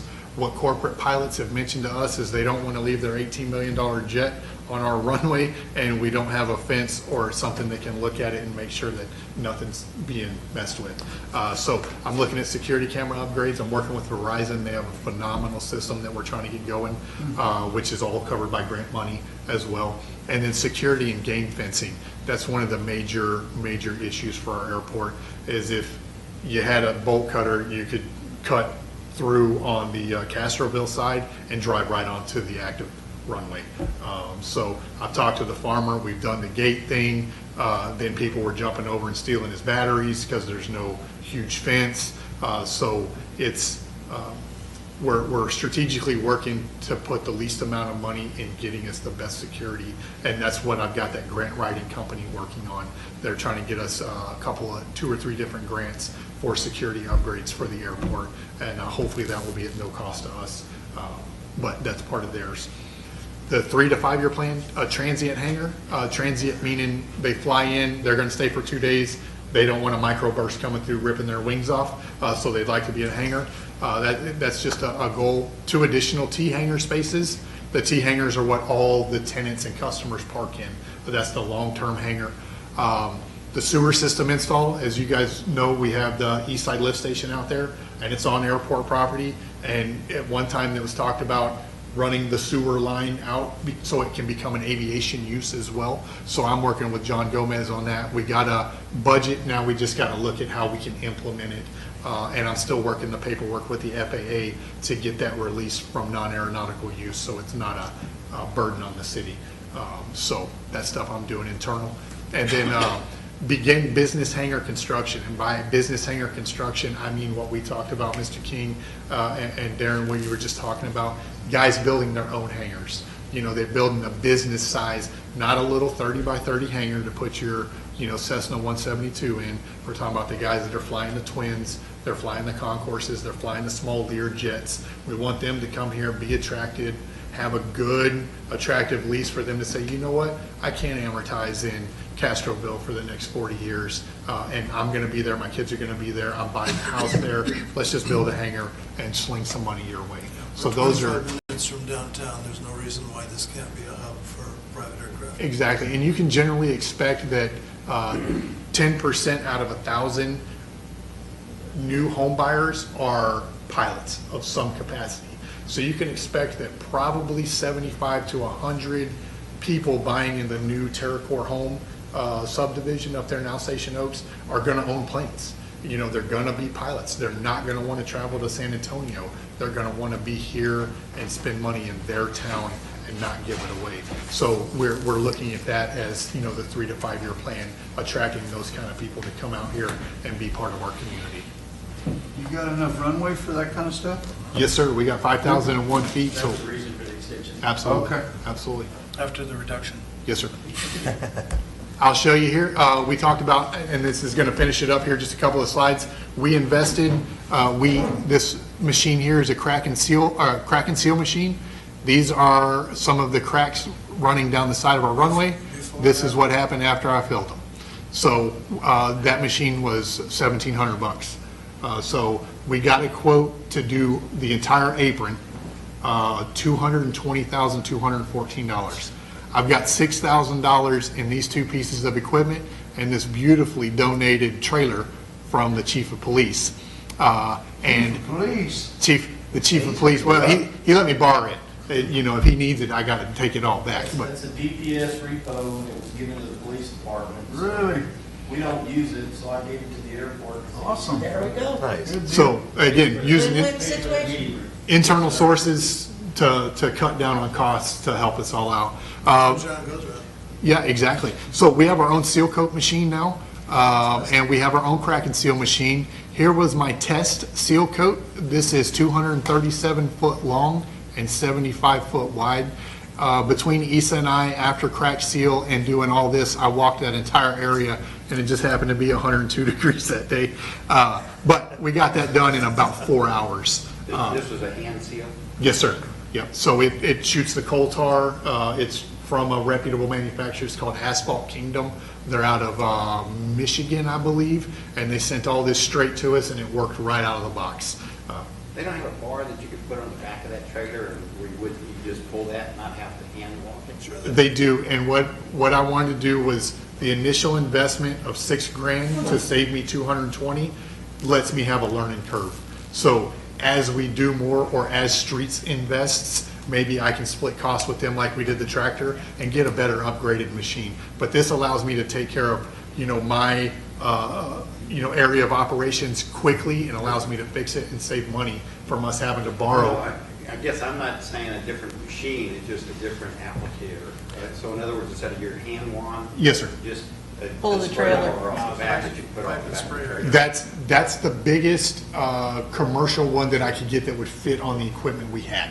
And I don't know if I can make more, probably. The distributor. Yeah, distributor, yeah, because it's just pressure washer nozzles. Yeah. Is all it is. So I'm sure with East's ingenuity, he's going to build something. It's just putting tar out, it ain't putting rock out? No rock, just coal tar. See, it's just a seal coat. So, yeah, you don't know how many jets you can operate with that pump, basically. you know? Right. I don't know the capacity of it, but, and the main goal behind this was also not so much Issa and I doing it, but before COVID, I had a whole bunch of community service workers that if their offenses weren't horrible, they got busted with drugs or whatever, and they got to burn 320 hours.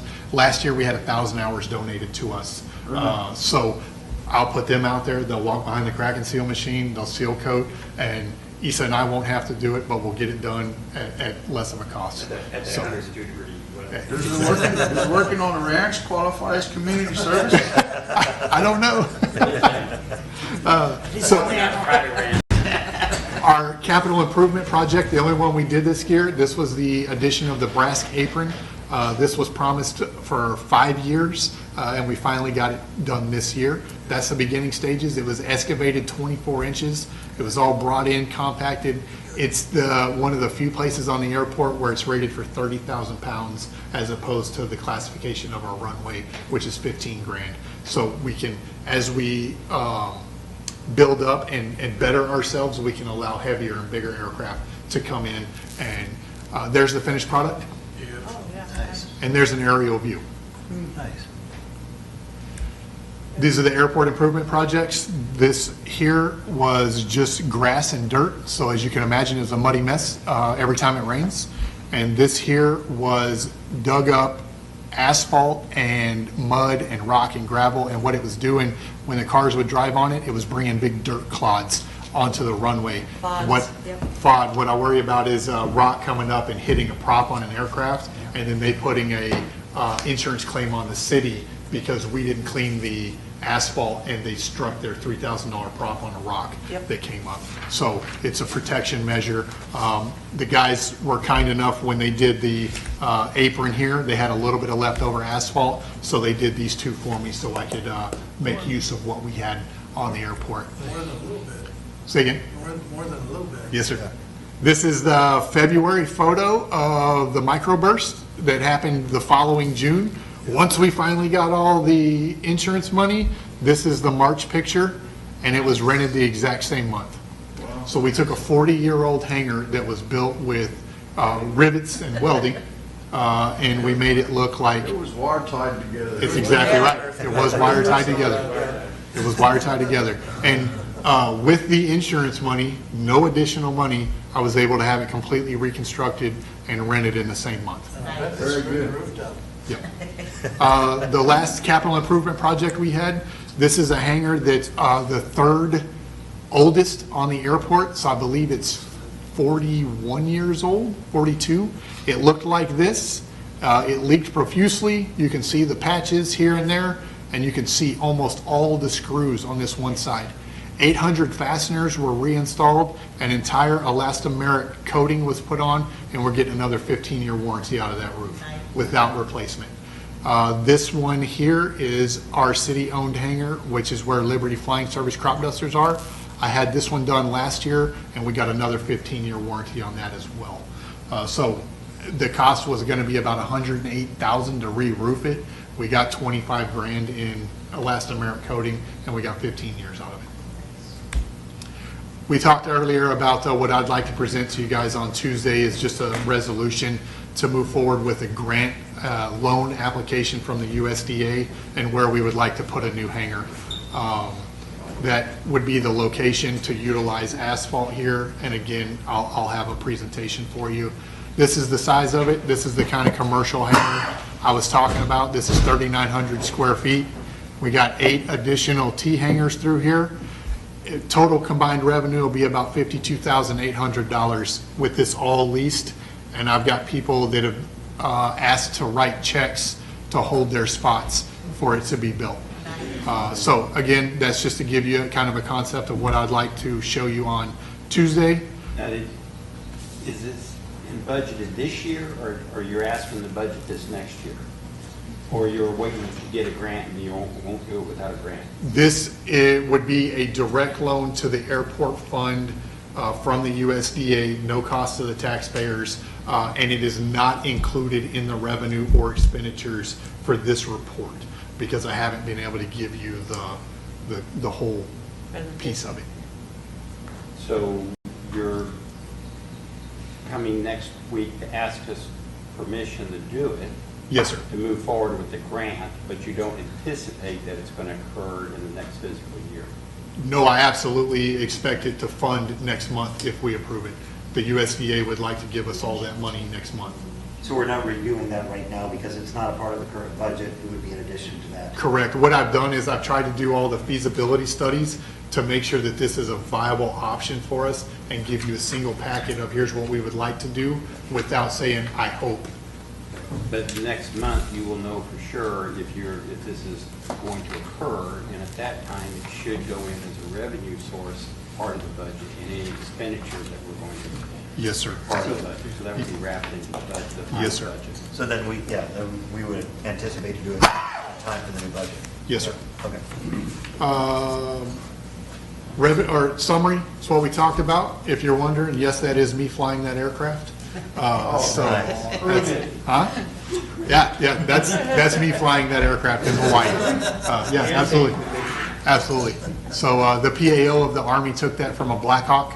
I went out and did a huge support mission for the ROTC on Maui High School, and I landed right in their football field. And we had over 1,000 kids come play on that aircraft, and actually several of them wound up joining the Army to be pilots. We went That out. thing flies in the air, you can hear it coming from a long way. Yes, sir. It creates Class 3 hurricane winds. So if there's no questions, or if there are questions, I'm ready to answer. I had a couple of questions. So one, I wanted to go back, and I meant to ask this during the expenditures part. So on the very last page, in transfers out, there's a water fund, Jet A, and that got cut off. Oh, it got cut off yours, I'm sorry. So again, where we had the transfers out of 1099, that's the total of the $6,000 for the admin and the $4,099 that was borrowed from the water acquisition fund. And that was for a 5-year loan for the 24,100 or 24,000 and some change. Okay, Sorry. so that was the repayment for that? The fuel truck, Okay, yes. all right. And then, so I had a couple of questions on, let's see, is it on here?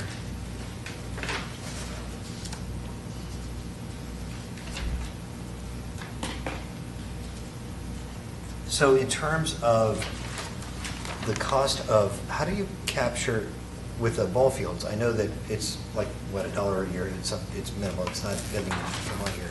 But there's allocation for them for water, is that captured anywhere? That's captured with the way the farmer's lease is done. So the ball fields get 12 acre feet a year, not to pump any more than 3 acre feet in a 1 month period. And that's all done through the same meter as the irrigation part for the farmer. So that's their allotment. If they go over, then they pay the utility fund however much money they went over for the water. So the airport doesn't see any revenue on that because we got the one-time lump sum payment in 2014. So it all goes to the utility account. Okay. So then, trying to think, so that 12 acre feet though belongs to the airport, doesn't belong to the city? Correct. Right, okay. But you bought it, so it belongs to you until 2023? So the city then is outputting that 12 acre feet per year for the ball fields? Correct. We already paid for it, though. Right. 2023. Okay, no, that makes sense. Are You you- know, the ball fields is something that has come up a couple of times, and I just wanted to understand that a little bit better. Say that, Deborah? Y'all were asking if the city pays for the water, for the ball field? No, the city already paid the airport account the one lump sum, which included all the water that the ball fields use. In the ball fields lease, for their, I think they're on a 5-year renewal right now. Yeah, It- they're allotted 12 acre feet per. It says that they are allotted 12 acre feet a year. So however the water works, either the airport sucks up that cost or the city sucks up that cost, because it says in their lease that they get that acre feet donated, basically.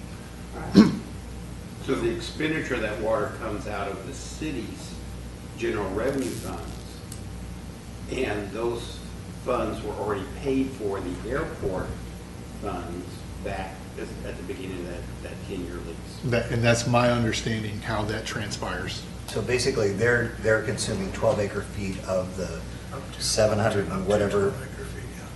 12 acre feet out of the city's allotment. Correct.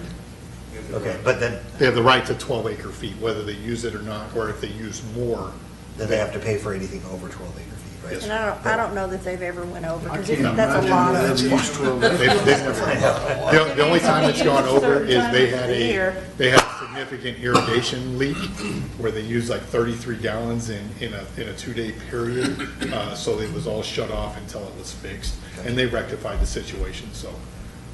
And then, but the power that runs the pump, that comes out of the airport money? No, that's paid for by the farmer, because the farmer in his lease is required to pay for the electricity to run that pump Oh, from interesting. CPS. So it comes from the farmer to the utility account. Okay. So I just wanted to understand, and this comes out to just totally understanding what the costs are to the city. So we have this already, we have an excess of water rights, and and again, this goes into a bigger discussion about water rights and how much we need and buffer and all of that. But essentially, it costs, although it doesn't cost the city any additional money, it costs us something that we already have in a bank. Yes, sir. Yeah, okay. I think, Well, in essence, the $320,000 10-year lease is taxpayer money, Right. right? Yeah. Well, Well, there was a no, mention- it's there was a utility mention. fund money. Yeah. It's the Castroville Utilities paid that, which is not taxpayer money, it's the rate users of the water in town pay for it. Who pays the bill for utilities? Users? It's the users. everybody. That's a taxpayer, ain't it? Well, not necessarily, because the utilities go out past the city. It's not from your tax revenue, property tax revenue, it's from utility revenues. So it's the city. Which we're also utility- responsible for. We're still responsible for it, but that funds doesn't come from property tax money, it comes from utility rate fees. Rate users are taxpayers, aren't they? Well, except the city water doesn't just include the city of Castroville, it goes out beyond it. So most of them are taxpayers, but some of them are beyond the city of Castroville, so they're not taxpayers. They're not citizens. the majority are. And I think that, and I'm not questioning, the ball fields is a great thing. I love the fact that we've got that resource there for them. I think it's, I'm not calling into question, should we be doing this, but I think that we need to look at it honestly and say, so this is actually, I don't want to say it's a burden on the city, because it's not a burden on the city. It doesn't cost us any extra to be able to do that, but I think that it's important, especially as people call this into question, just to be really overly forthright about this is where those resources are coming from. And maybe to spin that around and kind of close the loop on it, I emailed Mr. Sherrard some stuff I just got back from the FAA this week. I finally got them to say, hey, you did the right paperwork in 1972, and we messed up, right? So I got that in writing, right? But what it does say, where the misconception is, the city worked a deal with the ball fields to pay $1 a year to the city. That money by law has to go into the airport account. So the city made a resolution to say, hey, Parks and Rec Department, you're going to subsidize the airport account, the fair market value of that land that the ball fields use, because that's required. The FAA says the ball fields will pay fair market value for the land. It can be done in kind if they are an aviation asset, but they are not. So I sent all the stuff to the FAA that the attorney did. They said, hey, he did a great job. We believe he misinterpreted what our in-kind services were supposed to mean. You will pay fair market value for this land. And that was the end of the paragraph, Which we're already doing. which we're doing circumventing. $8,100.